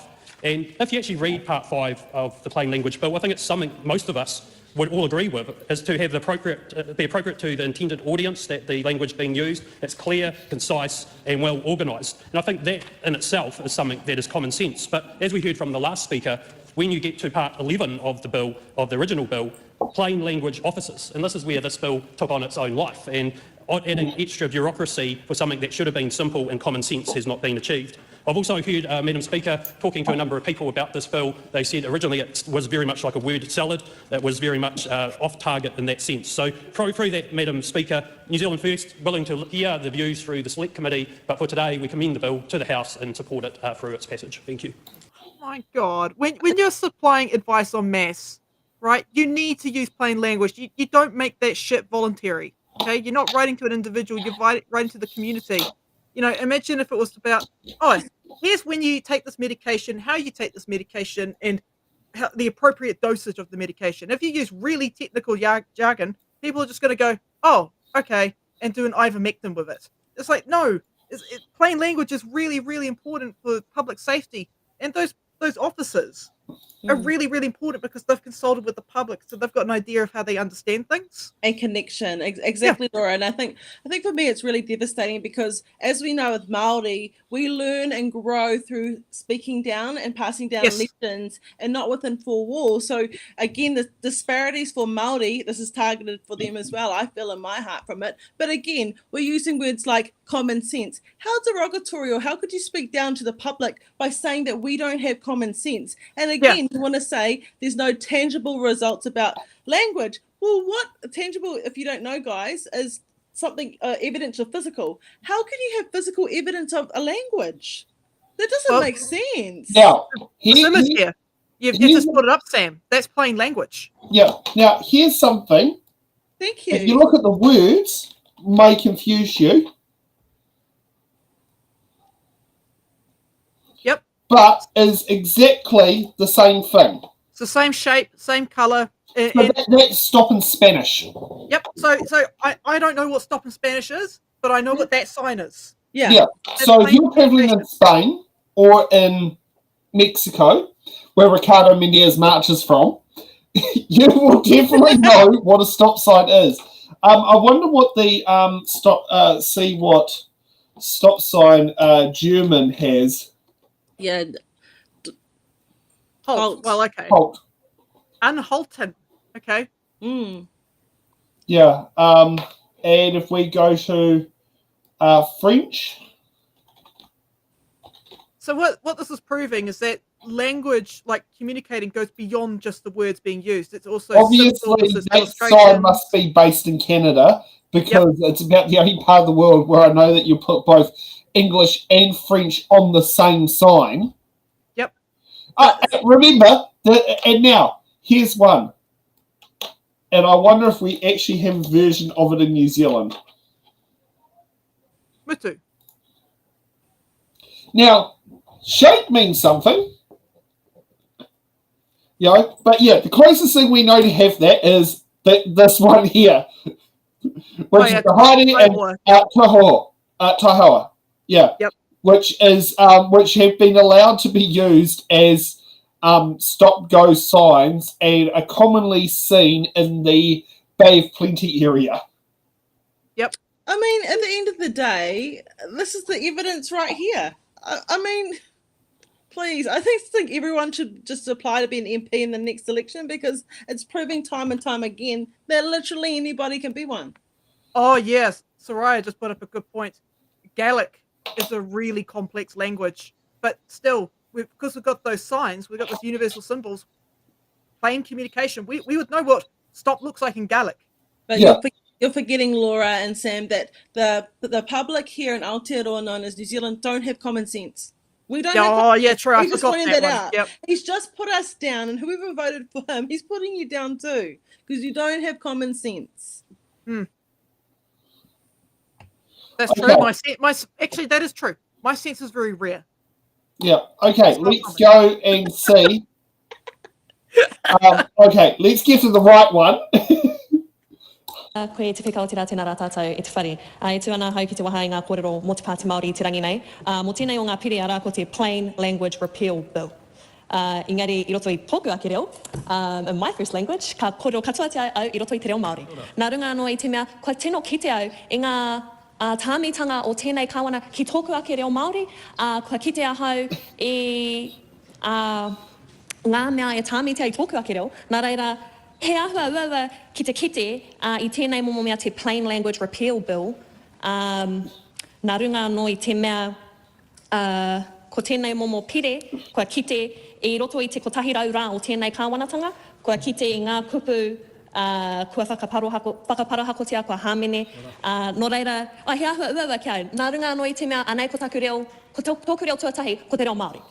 Nō reira, ko taku whakareanga, ko te nuenga o tō tātou reanga, ko tō mātou reo tuatahi, ko te reo Māori. Nō reira, te plain language i roto i tō koutou reo, engari pēwhia mō tōku ake reo. Koira te tino pātai e pātai tia nei e au, ai mō tō koutou reo, engari pēwhia mō tōku reo. Mō tōku reo, mō ngā reanga, tahi miriona o tātou kua, kei te haru mai, ko te mana ko ia, ka tai mai i te hi atu o taku reanga ki roto i tēnei whare. Engari, me te mea anō hoki, mohi ana i hare tēnei kaupapa i te kaupapa tino hohone. Engari, ko taku whaia, karani, ko hana te hemaratera i kawea mai te pitihana reo Māori ki tēnei ake whare, i roto i te tau tahi mano iwarau whiti te kaumārua. Ko tāna pitihana, ko te whakau i te reo Māori, hei reo tūturu mō tēnei whenua. Nō reira, koira tā maua whakaro mō tēnei pire, ai mohio pū anau i hara i te mea me tino, kare te mohi te tino kupu, engari, ka te kupu mani mo te bureaucrat, aua, engari, mō ngā kupu me ki Aoma tauranga nei, ai tautapoti ana i tērā, me mārama te katoa i te, me whakatairanga i te reo. I ngā kupu e marama ana i tō mātou reanga, i tō mātou ahurea. Engari, me mana ori te ngā reo e rua. Mena ko te reo Māori, te reo tūturu o tēnei whenua, me mana ori te. Kare anō ai kua tino kite i tēnei reo e kaha kite ana i roto i tēnei pire. Nō reira, koira taku a wanga ki tēnei. Kei whea te pire mana ori te mo te reo Māori. Koira tā mātou whakatau me tā mātou whakaro ki tēnei pire. Plain Language Repeal Bill, he mea e marama ai te katoa. Engari, mōku ake, mo tā mātou reanga, It is about that, actually, the Māori Language Act, because it's about the experiences that I have as a first language speaker and my constituents who roughly, for those who want to know on the other side, yes, it is about that. Please don't conduct a dialogue across the House. Oh, sorry, Madam Speaker, I'm speaking through the whole House, is that this is who I represent. These are my constituents. My constituents are mainly first language speakers in Te Reo Māori. So we were not brought up at all in this. And that is, it's not really of a big deal of a bill, but for us it is, and we want to be represented in bills across the board, across all legislation. Kia ora.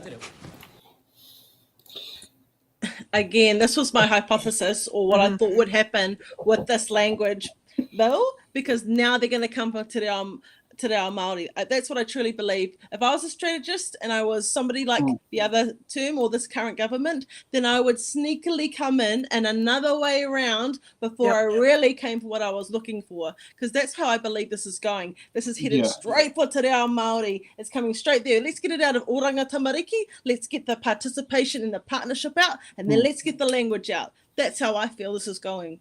Yep. Because sooner or later, you might come across a document, or you might see politicians say plain English. Yes. Oh, where the fuck does Te Reo Māori fit in that? Yes, exactly. Yeah.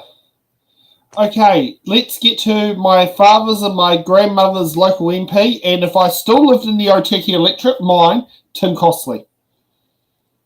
This is a great bill to repeal a terrible bill. That's what's happening here. If you're following along at home, the bill did two things. The first one should have just been common sense. Someone rings up and says, hey, I don't understand how to fill in this passport form. Oh, well, I can help you with that. Problem solved. But instead what they did is said, let's create some more of the extra 18,400 bureaucrats that they created. I appreciate it's hard to find the word in Te Reo Māori because it's actually an invention of the Labour Party. That's what bureaucrats are. But what they did is create these plain language officers in Clause 11 of the bill, plain language officers that would have to deal with these problems, and then they would report up through layers of the agency to the chief executive, and the chief executives would report to the commissioner, and the commissioner would report to the minister. All these layers of bureaucracy created to solve a problem that wasn't really there. And it wasn't just that, because this is what Rachel Boyack in her first reading wanted the bill to do. It wanted these new plain language officers that would be created both inside and outside agencies. In other words, new people. Hire some new people, please. We've only got an extra 18,000 so far. We can do better. To do things like training agency employees to deal with complaints, to manage requests from the public, and on it goes. In fact, the Greens called it a really cute, fluffy bill. It was all fluff. That's all it was. It was nothing but fluff. It's probably more like a fur ball, to be honest, because that's what it looks like it came from. I love it. I read some of the speeches that people wrote. This is what Rachel Boyack said. That's part of the role of plain language. That's part of the role of plain language is actually, like that sentence I read before, any sentence that's longer than 20 words is actually considered under plain language rules as being too long. What she's saying is you can't have a sentence in any document that's longer than 20 words. The problem is her sentence to explain it took 34 words. You think that's bad? Wait till you get to Nazi Chan's speech, 102 words. I don't have time to read out two of her sentences alone, hit 200 words. So let's go down to Glenn Bennett. He's only at 40 words. He's only at 40 words was Glenn Bennett, so only double the allowable length. Goes on about wonderful, wonderful huge spoons with in your mouth, under your tongue, that he's talking about. Finishes by, be not afraid because you can still continue with your large and big words. I mean, this is the grasp of the English language. Then on the other side, maybe we do need to think about this legislation again. I mean, the bitter irony of this must weigh heavier on the Labour Party than a full volume of Roger's Thesaurus. I mean, honestly, this stuff is terrible. We heard that there were a couple of people that supported it. They left out people like the Law Society that opposed it. But Camilla Bielich finished by saying, what are the other ideas of the government? Despite the fact that they were willing to set aside a lot of time in select committees in the House to push this legislation that wasn't needed through, I'll give you some better ideas. Here's one, the Modern Slavery Reporting Bill.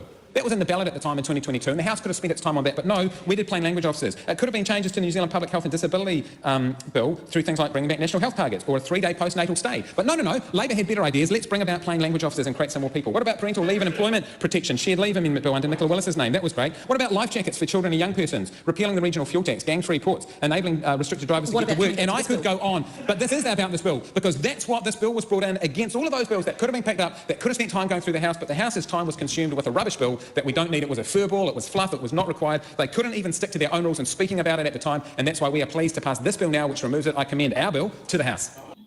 Does he not understand how bills getting pulled out the biscuit tin work? No, he doesn't. Using 4 words, checkmate, Labour. I mean, put it this way, for a guy who has been on the public tit all his life until he became an MP, because remember, he's Wing Commander Tim Costley. Wing Commander is a military rank.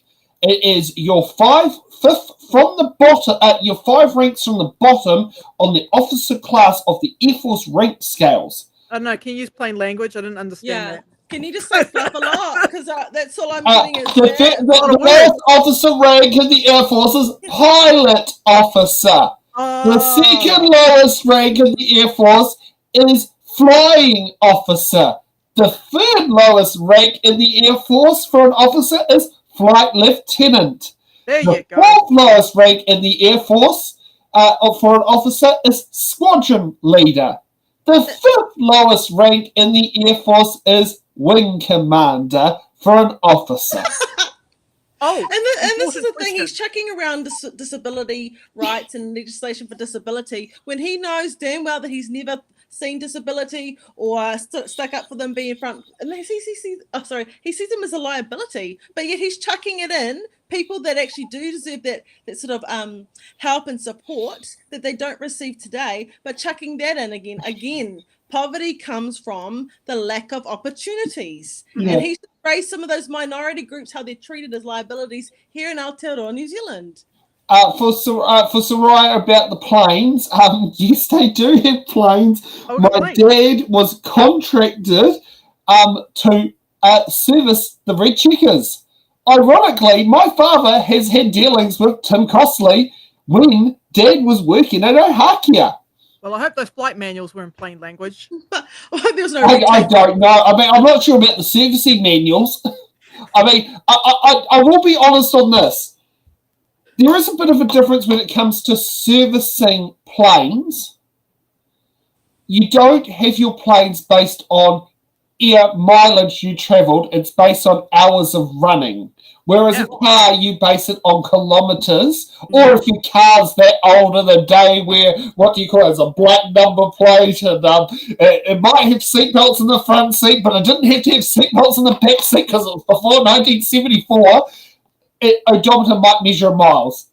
Can someone just explain to me what furball is and this fluffy furball? Because I couldn't really understand what he was meaning by that. Like, furball is what your cat coughs up. I don't have a cat here for demonstration. He's gone, but yes. So yeah, again, I don't understand. Like, I feel like they're like, you have this and I'll chuck in some big words for you. So people don't really understand what we're saying because we don't give them opportunities. So let's just be like, hey you, I've got this cool speech. And then as soon as I say it, I'm out again.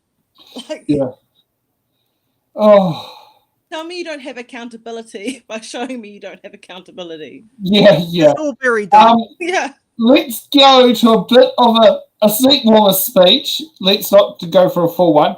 With the Honourable recently sacked from being a minister, Melissa Lee. Oh, hey, it's a rare Melissa Lee sighting. It's an absolute pleasure to rise to speak on this Plain Language Act repeal bill in its first reading. And I'd like to acknowledge Honourable Jenny Salisa, who just sat down. I do agree with her in terms of the struggles that many ethnic communities who now make up a large population that actually has. But in her argument, she was talking about how during the vaccination in COVID times, when the vaccination information needed to be translated in their own language, that is what was needed, not necessarily simple English. It was in the language that they understood. And the other thing that she actually talked about, how there are many people who come to her electorate office with a child to translate for them. This act has been in place since 2022. It's now 2025, and she still has people coming to her office with a child to translate for them. So obviously the Plain Language Act has not actually worked. And I think this is the very reason. This doesn't need a lot of time to debate. One of the issues that I had with this Plain Language Act, as a migrant who grew up speaking English as a second language, I could not understand a lot of things. And yes, I was that child who interpreted for my parents. But how many times do you actually see parents going through pieces of legislation? Often it is the lawyers, the accountants, the doctors who actually speak to them who they don't actually understand in their day-to-day life. It is not legislation or law that requires plain language. As long as it actually makes good language, good act, good law, I don't have a problem with it. One of the advice that I actually got from a mentor many, many years ago when I first began in Parliament, they said members' bill should not cost taxpayers any money.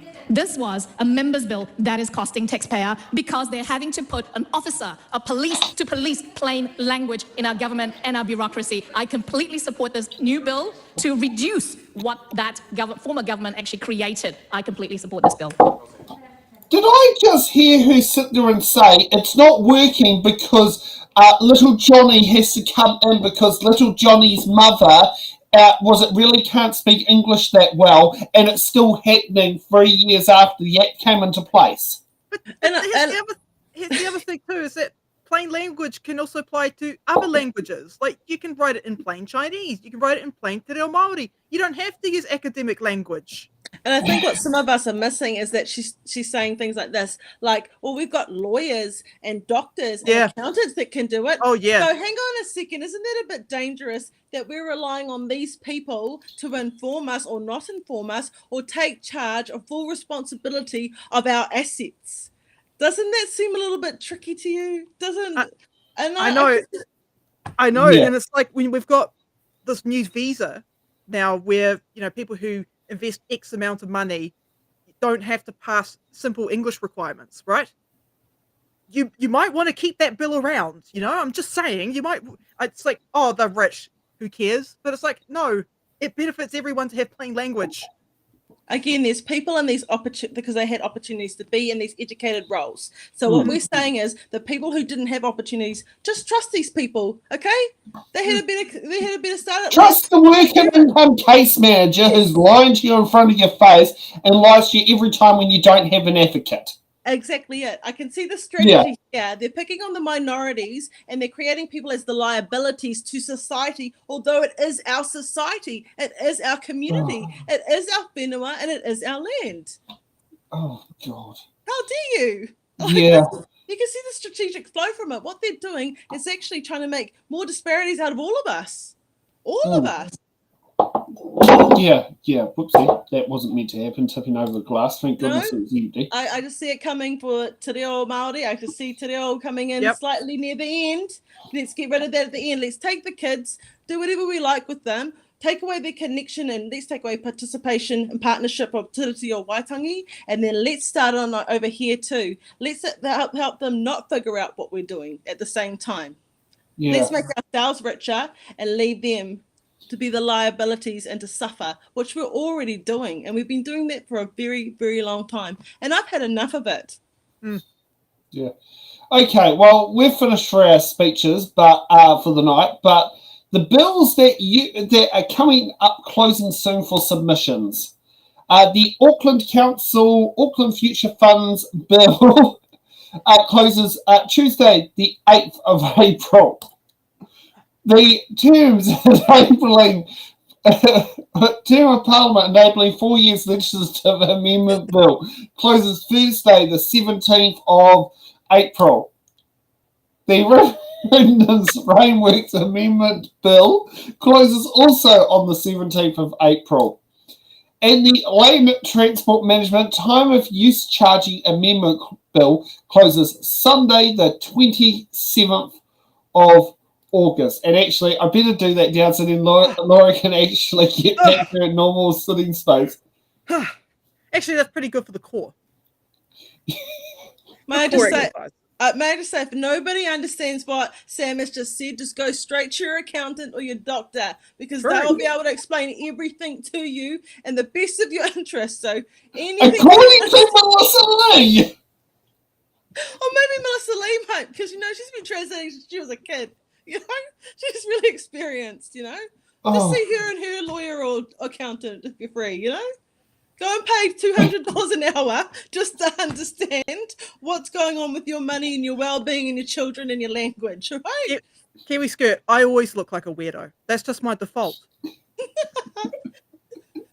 We're all unique, remember? We don't all need the glass of water at the table, otherwise we'll starve. How have you found tonight? I actually had a really good time with the both of you. Thank you, Sam and Laura. And thank you, everybody who's in the comments and here sharing time and space, and everybody to my TikTok. Thank you so much for building our community platform. It doesn't belong to me. It belongs to all of us. And this is the reason why. What's relative for us on our whenua and land here is relative all over the world. Yes. I had fun. Now, I just want to ask Laura, why are you the CEO of the Laura Club, not the president? Because CEO has no accountability. They don't report to anybody. They can still True. But you can't vote. But you're not listening, Sam. You've got to be the CEO. You can go off to Hawaii with whatever, do whatever. I hold the majority of the shares. Or go to, Te Pukewahi? Yeah, just be like, look, I don't know where those 100 kids went. It's an honest mistake. Like, who knows who they are? You know, I'm not liable for it anymore because, you know, Karen's my mate. We went to school together, you know? But honestly, Laura, would you like to answer for yourself? Sorry for intruding. Yeah, the answer is because I own the majority of the shares, and Laura McClure doesn't own any shares. Do you mean Laura Trask? Just only the Thank you, Lauras that I Kiwi like Skip. own shares. Oh, okay. Well, can you please make sure a person who I have no longer doing a Summers Gill, she is in the don't like category, please. Yeah, I'll put her on. I'll take her off the club list. Yeah. Oh, you finally got your cat. Hello, where the hell have you been? Can you demonstrate to the audience what a fur ball looks like? Here, I've got one also. Oh, look at that. Cat or dog? This is weird cat. This is Yeah, I was hoping like that's a dog. That's my child. This is an English Bull Terrier, Staffordshire Bull Terrier. Yeah, I love Steffies. God, it managed to pull off and sit in a good position without misbehaving. Yes. Well, he was like, going to. He's been doing it all afternoon, so. But he managed. He got so bored by hearing my voice, he probably went to sleep. It's like, you know what? I have to deal with you every day, people. Like, I'm out. Well, it's a lot better than Matthew Tukaki's dog, who just sits down there and makes an absolute what do you call it? Doesn't make his job easy when he's in these live stream panels. Yes. How have you guys found it? Entertaining. I like your audience. Thank you. Are they nice? Yeah. It's interesting, like what's getting put in there. It's weird how TikTok you've had 2,497 likes for the stream, but it's only been averaging 10 people watching it. Wow. So the people must have been really liking it as they come through. Come and go. Yeah, possibly not the attention span. Like it does say, like Awkward Shadow PLGB has been like sitting there for like is rated as #1 viewer. Oh, is it Awaken Shadow? Yeah, Awaken. Yes. Oh, kia ora, brother. It's good to see you. He's living in England, but he's Polish. So we've had a really good conversation about a lot of things. He's very connected spiritually. So nice. We have a lot of good conversations. Yeah, he's a brother to me. It's good to see you, brother. Thank you for staying in. I really appreciate it. Fingers crossed we get him to New Zealand for a whole day. Come and be an MP over here, brother. Yeah. Oh, no. That is constitutionally not possible, but it's constitutionally possible for you to stand in the House of Commons under the current rules of the House of Commons, which just means you have to be a citizen of a British Commonwealth country. Oh. But in New Zealand, you must have New Zealand citizenship. Okay, so again, who does that work for? It would be better if you go to the UK. I think a lot of people would say that after today. I think a lot of National Party people would like me to do that. Yeah. Okay, well, thanks for watching. For anyone else out there, you're welcome to join our Patreon. You can give to our Give a Little page. We've got a target of 10 grand to try and pay for the It's in the Ballot 2025 tour for local body elections, 110 shows. You can join our Patreon page. We have a couple of new tiers. We have the, if we actually go, I'll actually do that right now while we're on here. I did put some new Patreon tiers in there, but they're called paying different. The straight way of saying it's just called pay. It's helping pay the bills. So, So if we look at the membership on there now, just beware. I'm in the other end. Actually, how does it go? Does it flip across in the other direction? No, it only does it. And the annoying thing is, it puts these in US dollars, which is so annoying because once these get to New Zealand dollars, the figures completely change. So we've added 2 new tiers. So we've got one tier is called the Render Forest tier, which pays the software for the graphics, and we've also got the Restream tier, which pays for the Restream build. That is the software we're using to do that, which is $49 US a month. Okay. Yeah. So that's something on there. But yes, that's the latest on Patreon.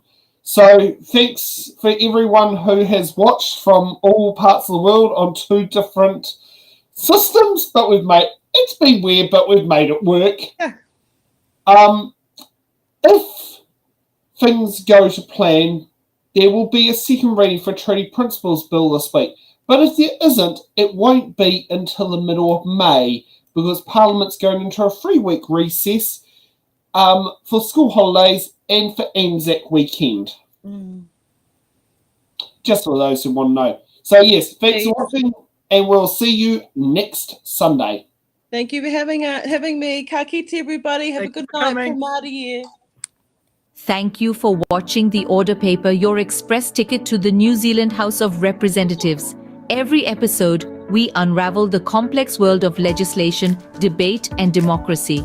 From bills to select committees, we've got it all covered. From our team of political commentators who will dissect and explain what's happened so you can remain up to date on what's happened in the Aotearoa, New Zealand Parliament. To support our channel, you can become a Patreon member at patreon.com/it'sintheballot. The Order Paper podcast is brought to you by It's in the Ballot Productions, live at 8 p.m. New Zealand Standard Time every Sunday.